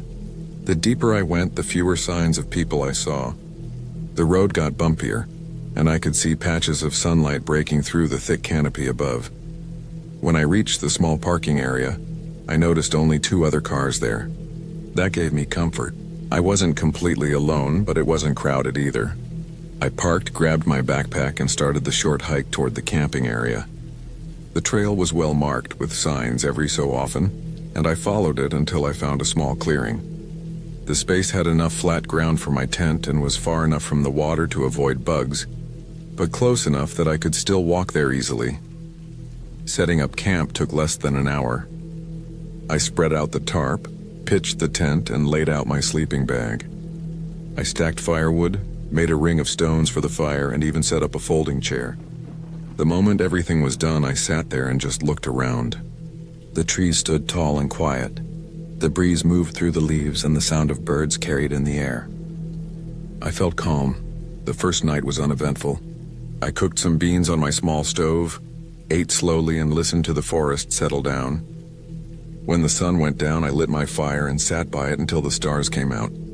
I hadn't seen stars that bright in years. I sat staring upward for what felt like hours before finally crawling into my tent. I woke up once or twice that night from small noises, twigs snapping, leaves moving, but told myself it was just animals. I was in their home now, after all. The second day was warm. I hiked farther down one of the trails, carrying only a small bag with water and snacks. I found a stream and followed it until I reached a rocky spot where I sat down. The sound of running water was relaxing. I stayed there until the sun started dipping lower, then made my way back to camp. When I returned, I noticed something odd. My folding chair wasn't where I had left it. It wasn't far, only a few feet away, but it was turned in the opposite direction. At first I thought maybe I had moved it and forgotten, Or maybe the wind had pushed it, though it seemed unlikely. I told myself it was nothing and brushed it off. That evening I made another fire, cooked noodles, and tried to ignore the unease sitting in my stomach. As the night went on, I kept hearing faint noises deeper in the woods. Branches cracking, a faint rustle here and there. I stared into the dark, trying to see shapes, but the trees swallowed everything. When I went to sleep that night, I had a harder time resting. My body felt tense, my ears picked up every little sound. At some point I drifted off, but later in the night I woke suddenly. I didn't know why. I lay still, eyes wide open in the darkness of my tent, and listened. That's when I realized I could hear faint footsteps outside, slow, steady, crunching on the ground. They weren't heavy like a bear or deer might sound. They were lighter, more controlled. My heart started racing. I held my breath and stayed as still as I could. The steps moved closer, then seemed to stop right outside my tent. I could hear my own heartbeat in my ears. Whoever or whatever it was, it didn't move for several seconds, just stood there. Then slowly I heard the faint crunching again as it moved away into the woods. I barely slept after that. My mind spun with explanations, maybe another camper, maybe someone lost, maybe an animal. But deep down I felt it wasn't an animal. The way the steps paused outside my tent felt too deliberate. The next morning I got out and looked around. Nothing seemed out of place at first. My tent was fine, my gear was untouched. But when I went to check the edge of the clearing, I saw footprints in the dirt. They weren't boot prints, not the kind hikers leave. They looked like worn-out sneakers, maybe a size or two larger than mine. They circled part of my camp before heading back into the woods. I told myself it could be someone passing by, curious about my setup. But why walk around quietly at night? Why stand outside my tent without saying anything? I spent most of that day uneasy.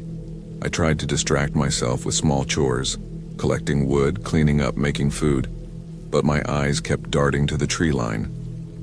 I couldn't shake the feeling I was being watched. Every time I thought I caught movement, I looked and saw nothing. That night I decided to stay awake longer just to see if it would happen again. I built my fire bigger, sat in my chair, and stared into the woods. Hours passed. My eyes grew heavy, and finally I crawled into the tent around midnight. It must have been only an hour or so later when I woke again. This time it wasn't footsteps I heard first.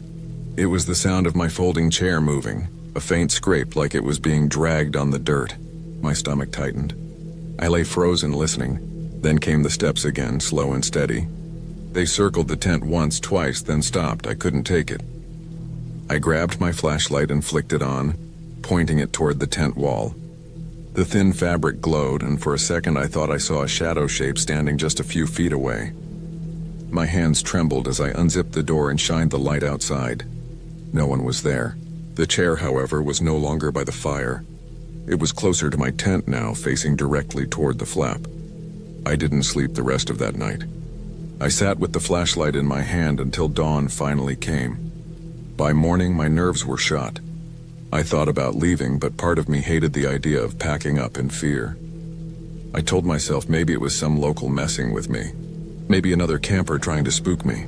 If I left now, it would feel like they won. I forced myself to go about the day, though I stayed closer to camp. Every sound seemed sharper. Every shadow felt like it hid something. I barely ate. I barely drank. I just sat and listened. When night came again, I made no fire. I thought maybe if I stayed quiet and dark, nothing would come near. I stayed in my tent, clutching the flashlight and hatchet. Hours passed, and I drifted in and out of shallow sleep. Then I woke to the sound of something brushing against the tent wall. Not a step this time, something dragging along the fabric. My body locked in place. The sound went slowly from one side to the other, like a hand or stick trailing against it. Then it stopped at the door. I could hear breathing. Not mine, something else. Faint, slow, but there. My chest tightened, my throat dry. I held the hatchet tighter, my flashlight ready. Suddenly, the zipper of my tent moved. Not fast, but slow, like someone trying not to make noise. I snapped the flashlight on and shined it directly at the flap. The movement stopped immediately. I stayed like that for minutes, light aimed at the door, hand shaking. Finally, I yelled out, a raw sound, more animal than human. The zipper didn't move again. I didn't sleep the rest of that night either. As soon as the sun came up, I packed everything as fast as I could. My hands shook as I shoved things into my bag, not caring if it was neat. I kept looking over my shoulder, certain I would see someone step out of the trees. When I finally had everything together, I started down the trail back to the parking lot.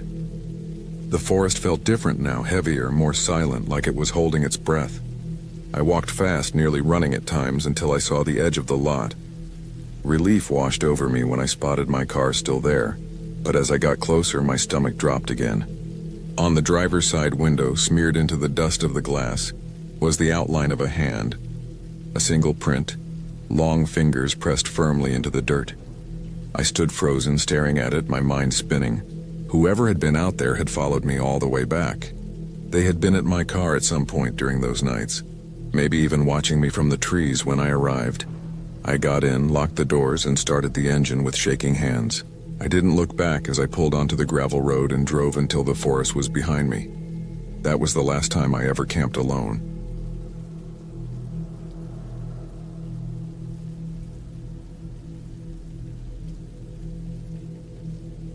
When I think back to that trip, it feels like pieces of it are burned into me, like scars I can't see but always feel. I had gone camping before, but that one time, that trip into the woods, it was different. It was supposed to be a short break. Just a couple of nights out in the quiet, away from the noise of town and the constant pull of phones and work and people. I had no idea how bad it would get. Even now, when I close my eyes, I can hear certain sounds, smell certain things, and I know I will never forget what happened. I had picked a random spot, far enough from the main road that I wouldn't be disturbed, but not so deep that I'd get lost.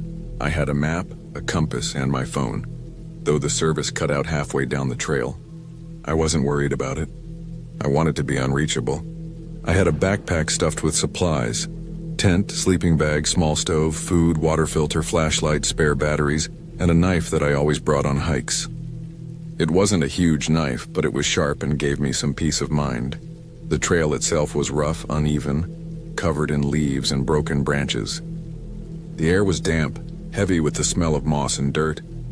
The trees stood close together, their trunks black with age and their branches knitted tight overhead so that the light seemed dimmer than it should have been, even though the sun was still high. I remember stopping once, just standing there listening. It was so quiet. Not the kind of quiet you get in your room at night, but a heavy, pressing silence that made every small noise stand out. A crow called somewhere far off. Something cracked in the brush. My boots scraped against stone and it echoed strangely, as if the woods were listening. I found a small clearing a little off the trail, big enough to set up camp. The ground was mostly flat, soft with pine needles, and there was a small stream running about 30 yards away.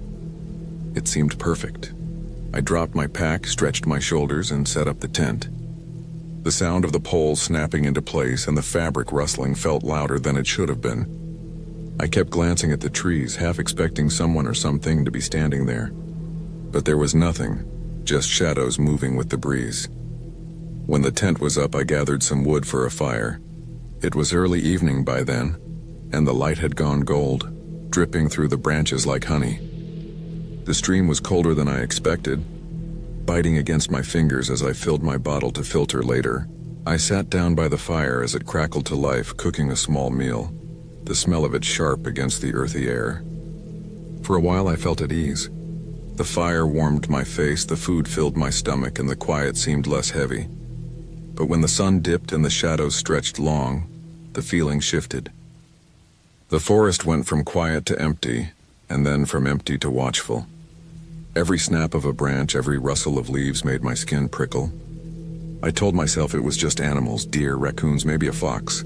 I tried to relax, but my eyes kept darting toward the dark. I stayed by the fire longer than I should have, feeding it more wood just to keep the circle of light wide around me. Finally, I forced myself into the tent, zipping it shut, rolling into my sleeping bag. The nylon walls of the tent felt thin, like they could tear with a single claw or hand. I lay there listening to the fire burn down outside, the crackle softening, the warmth fading. Then the noises started. At first it was small things, soft crunches in the underbrush, faint snaps of twigs. Normal forest sounds, I told myself. But then there was a longer scrape, something dragging. It stopped and started uneven like footsteps that didn't want to be heard. My heart pounded so hard I thought it might shake the fabric of the tent.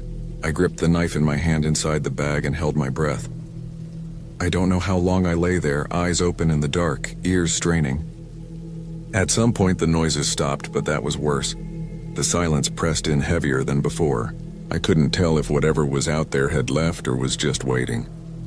I must have dozed off at some point, because when I opened my eyes again, the tent was pale with early morning light.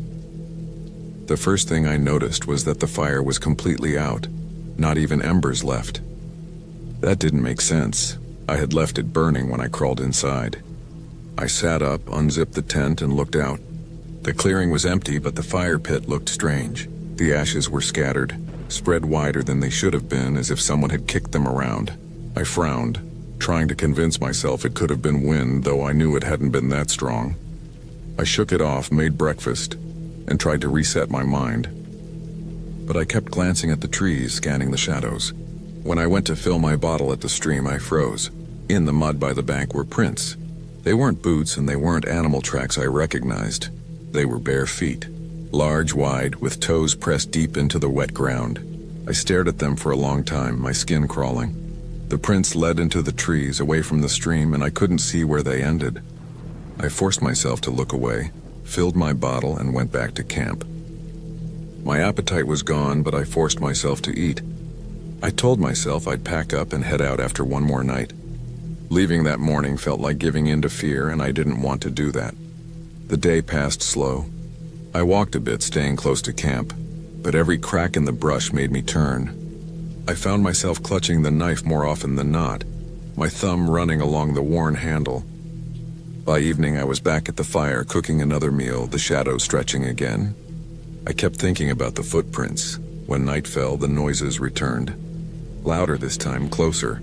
Crunching steps that paused when I stilled, then resumed when I shifted. My mouth was dry, my chest tight. I stayed outside longer, my back to the fire, staring into the black between the trees. The firelight only reached so far. Beyond that was just endless dark. At one point, I thought I saw movement, a shape tall and thin slipping between the trunks.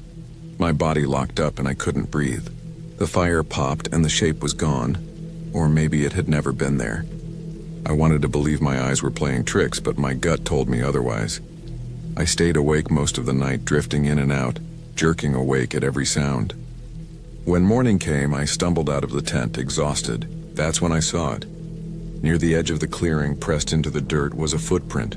Fresh, bare, the same as the ones by the stream, and it was facing my tent.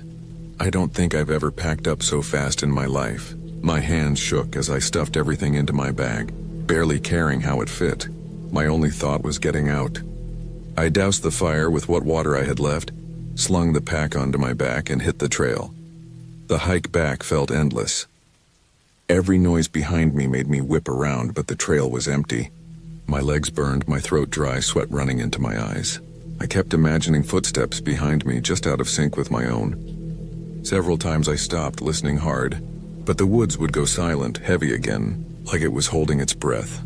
When I finally saw the glint of my car through the trees, my chest nearly collapsed with relief. I stumbled to it, threw the pack in the back, and locked the doors the second I was inside. My hands gripped the wheel so tight my knuckles went white. But before I turned the key, I looked back toward the trail, and there, just at the tree line, half in shadow, was a figure, tall, still watching. Bare feet on the dirt. I didn't wait. I started the car, tore down the road, and didn't stop until the woods were nothing but a blur in the mirror. Even now, I don't know who or what it was. Just a man, maybe. Someone who lived out there, watching, waiting, or something worse, something I can't name. But I know this, I'll never camp alone again.